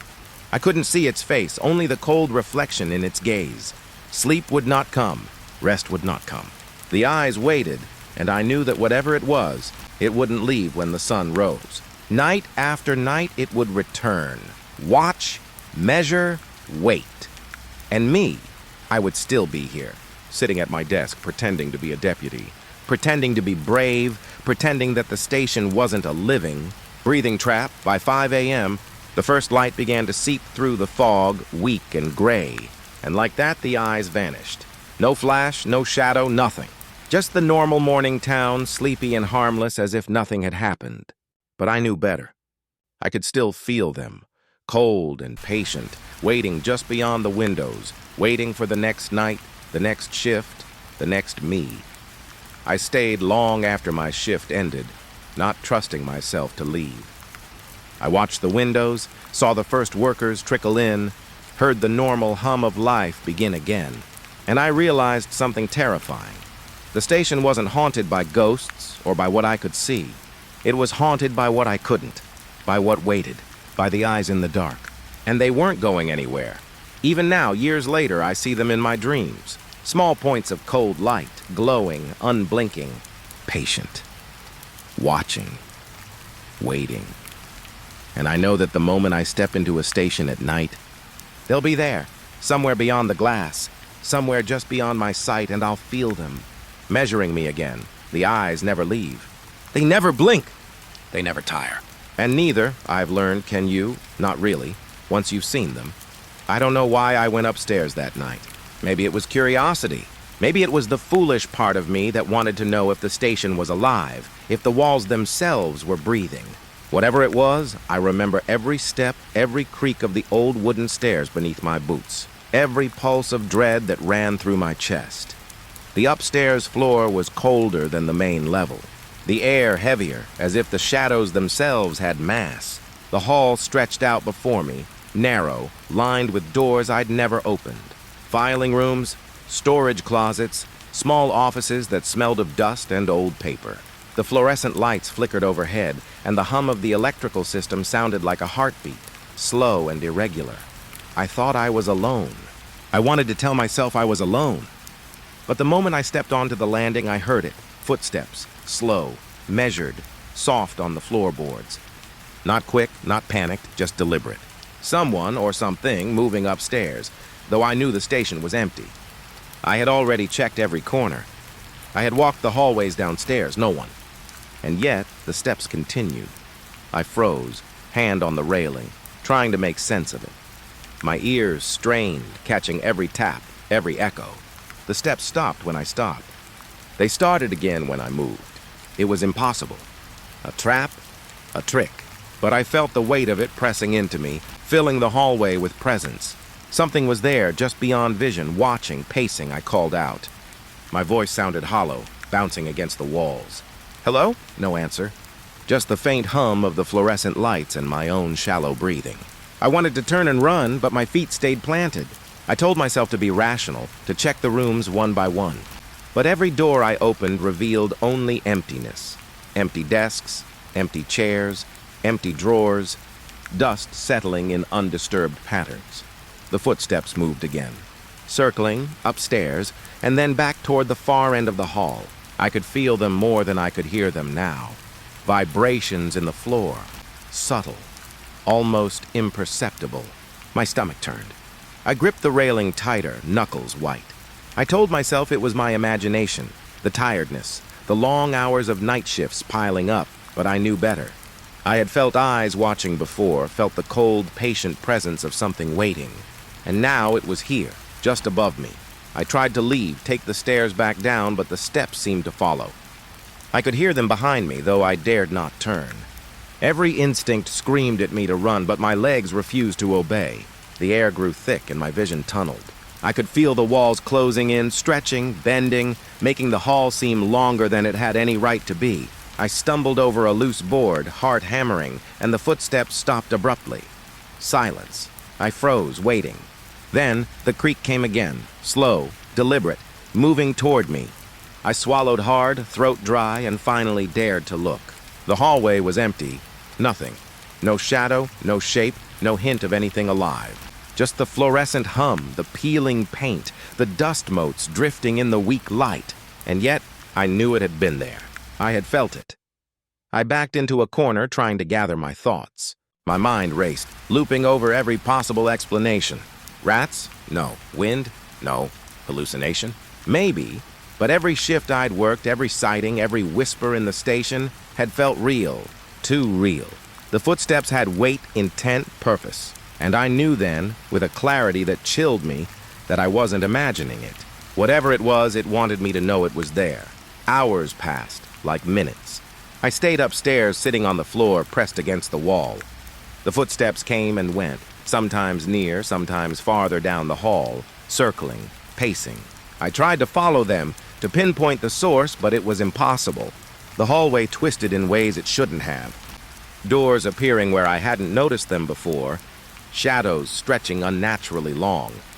I thought about calling someone, anyone, but the radio stayed dead, just static humming beneath the fluorescent lights. My phone had no signal. The station was a cage, and I was trapped with whatever moved above me. Every step it took made the floorboards vibrate slightly, a pulse through my shoes, through my bones. I felt it in my chest, in my stomach. A physical manifestation of fear I couldn't shake. I remembered Harlan's words from my first shift. You get used to it? I laughed bitterly at that memory, a dry, humorless sound. You don't get used to it. You survive it, barely. That was all anyone could do.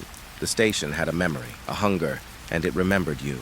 And now I was marked by the footsteps, by the presence upstairs, by something that didn't want to be seen but wanted me terrified. I tried to sleep, curling against the wall, flashlight across my lap. The steps never stopped. They moved, always moving, pacing like a predator circling its prey. Every time I closed my eyes, I saw them. Every time I opened them, they were gone. And yet I felt them. Felt them as a pressure, as a weight, as a cold that seeped into my skin. By 4 a.m., I could no longer tell if the footsteps were real or if my mind had begun to fracture entirely. Every sense was heightened, every shadow a threat, every echo amplified. I spoke to myself quietly, muttering nonsense, trying to anchor myself to reality. "It's nothing," I said. "It's just a building. You're fine." "It's empty." But the words rang hollow. I knew the station wasn't empty. Not upstairs. Not ever. The first light of dawn filtered weakly through the high windows, gray and thin. And then, as it always did, the presence vanished. The footsteps stopped. Silence returned. The hallway seemed normal, solid, harmless. And yet I knew the truth. The station never let go.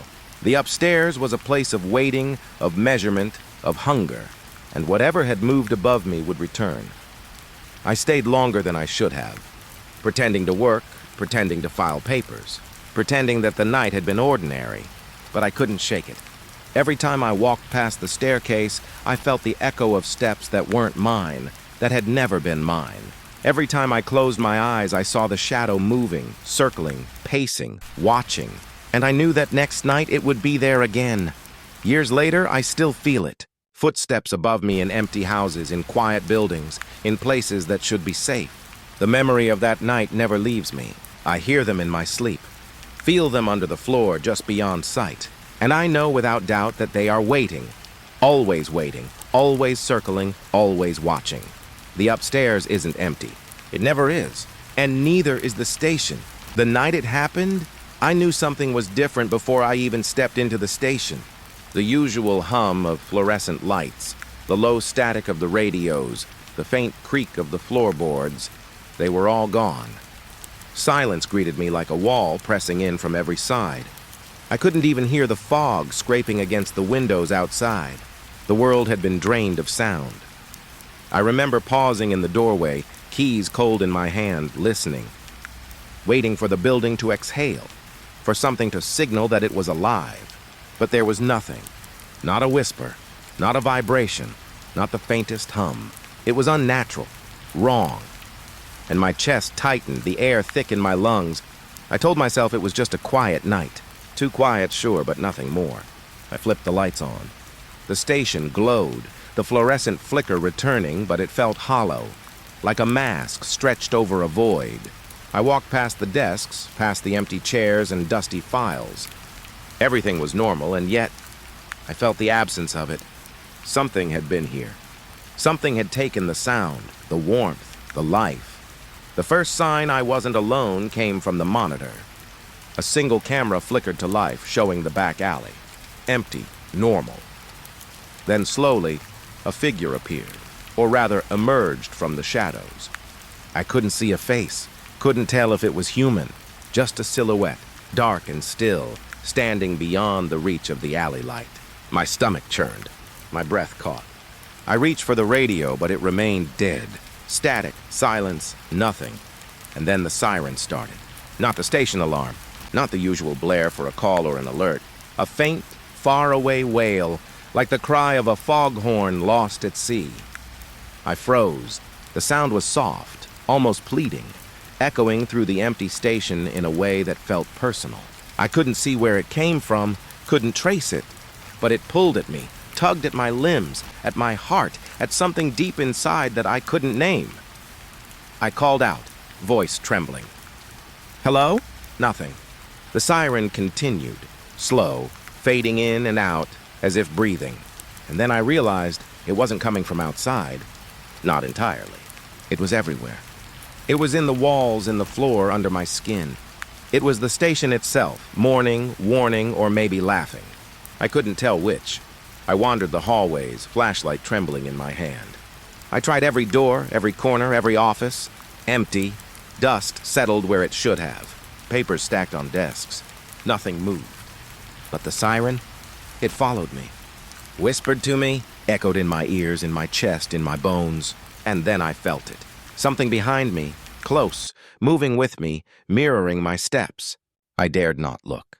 Every instinct screamed at me to run, but the siren, it held me in place. Minutes or hours passed. I don't know which. The station seemed to stretch, corridors elongating, doors shifting slightly, shadows twisting. The silence was deafening between the pulses of the siren. And in that silence, I realized the truth. I was no longer just being watched.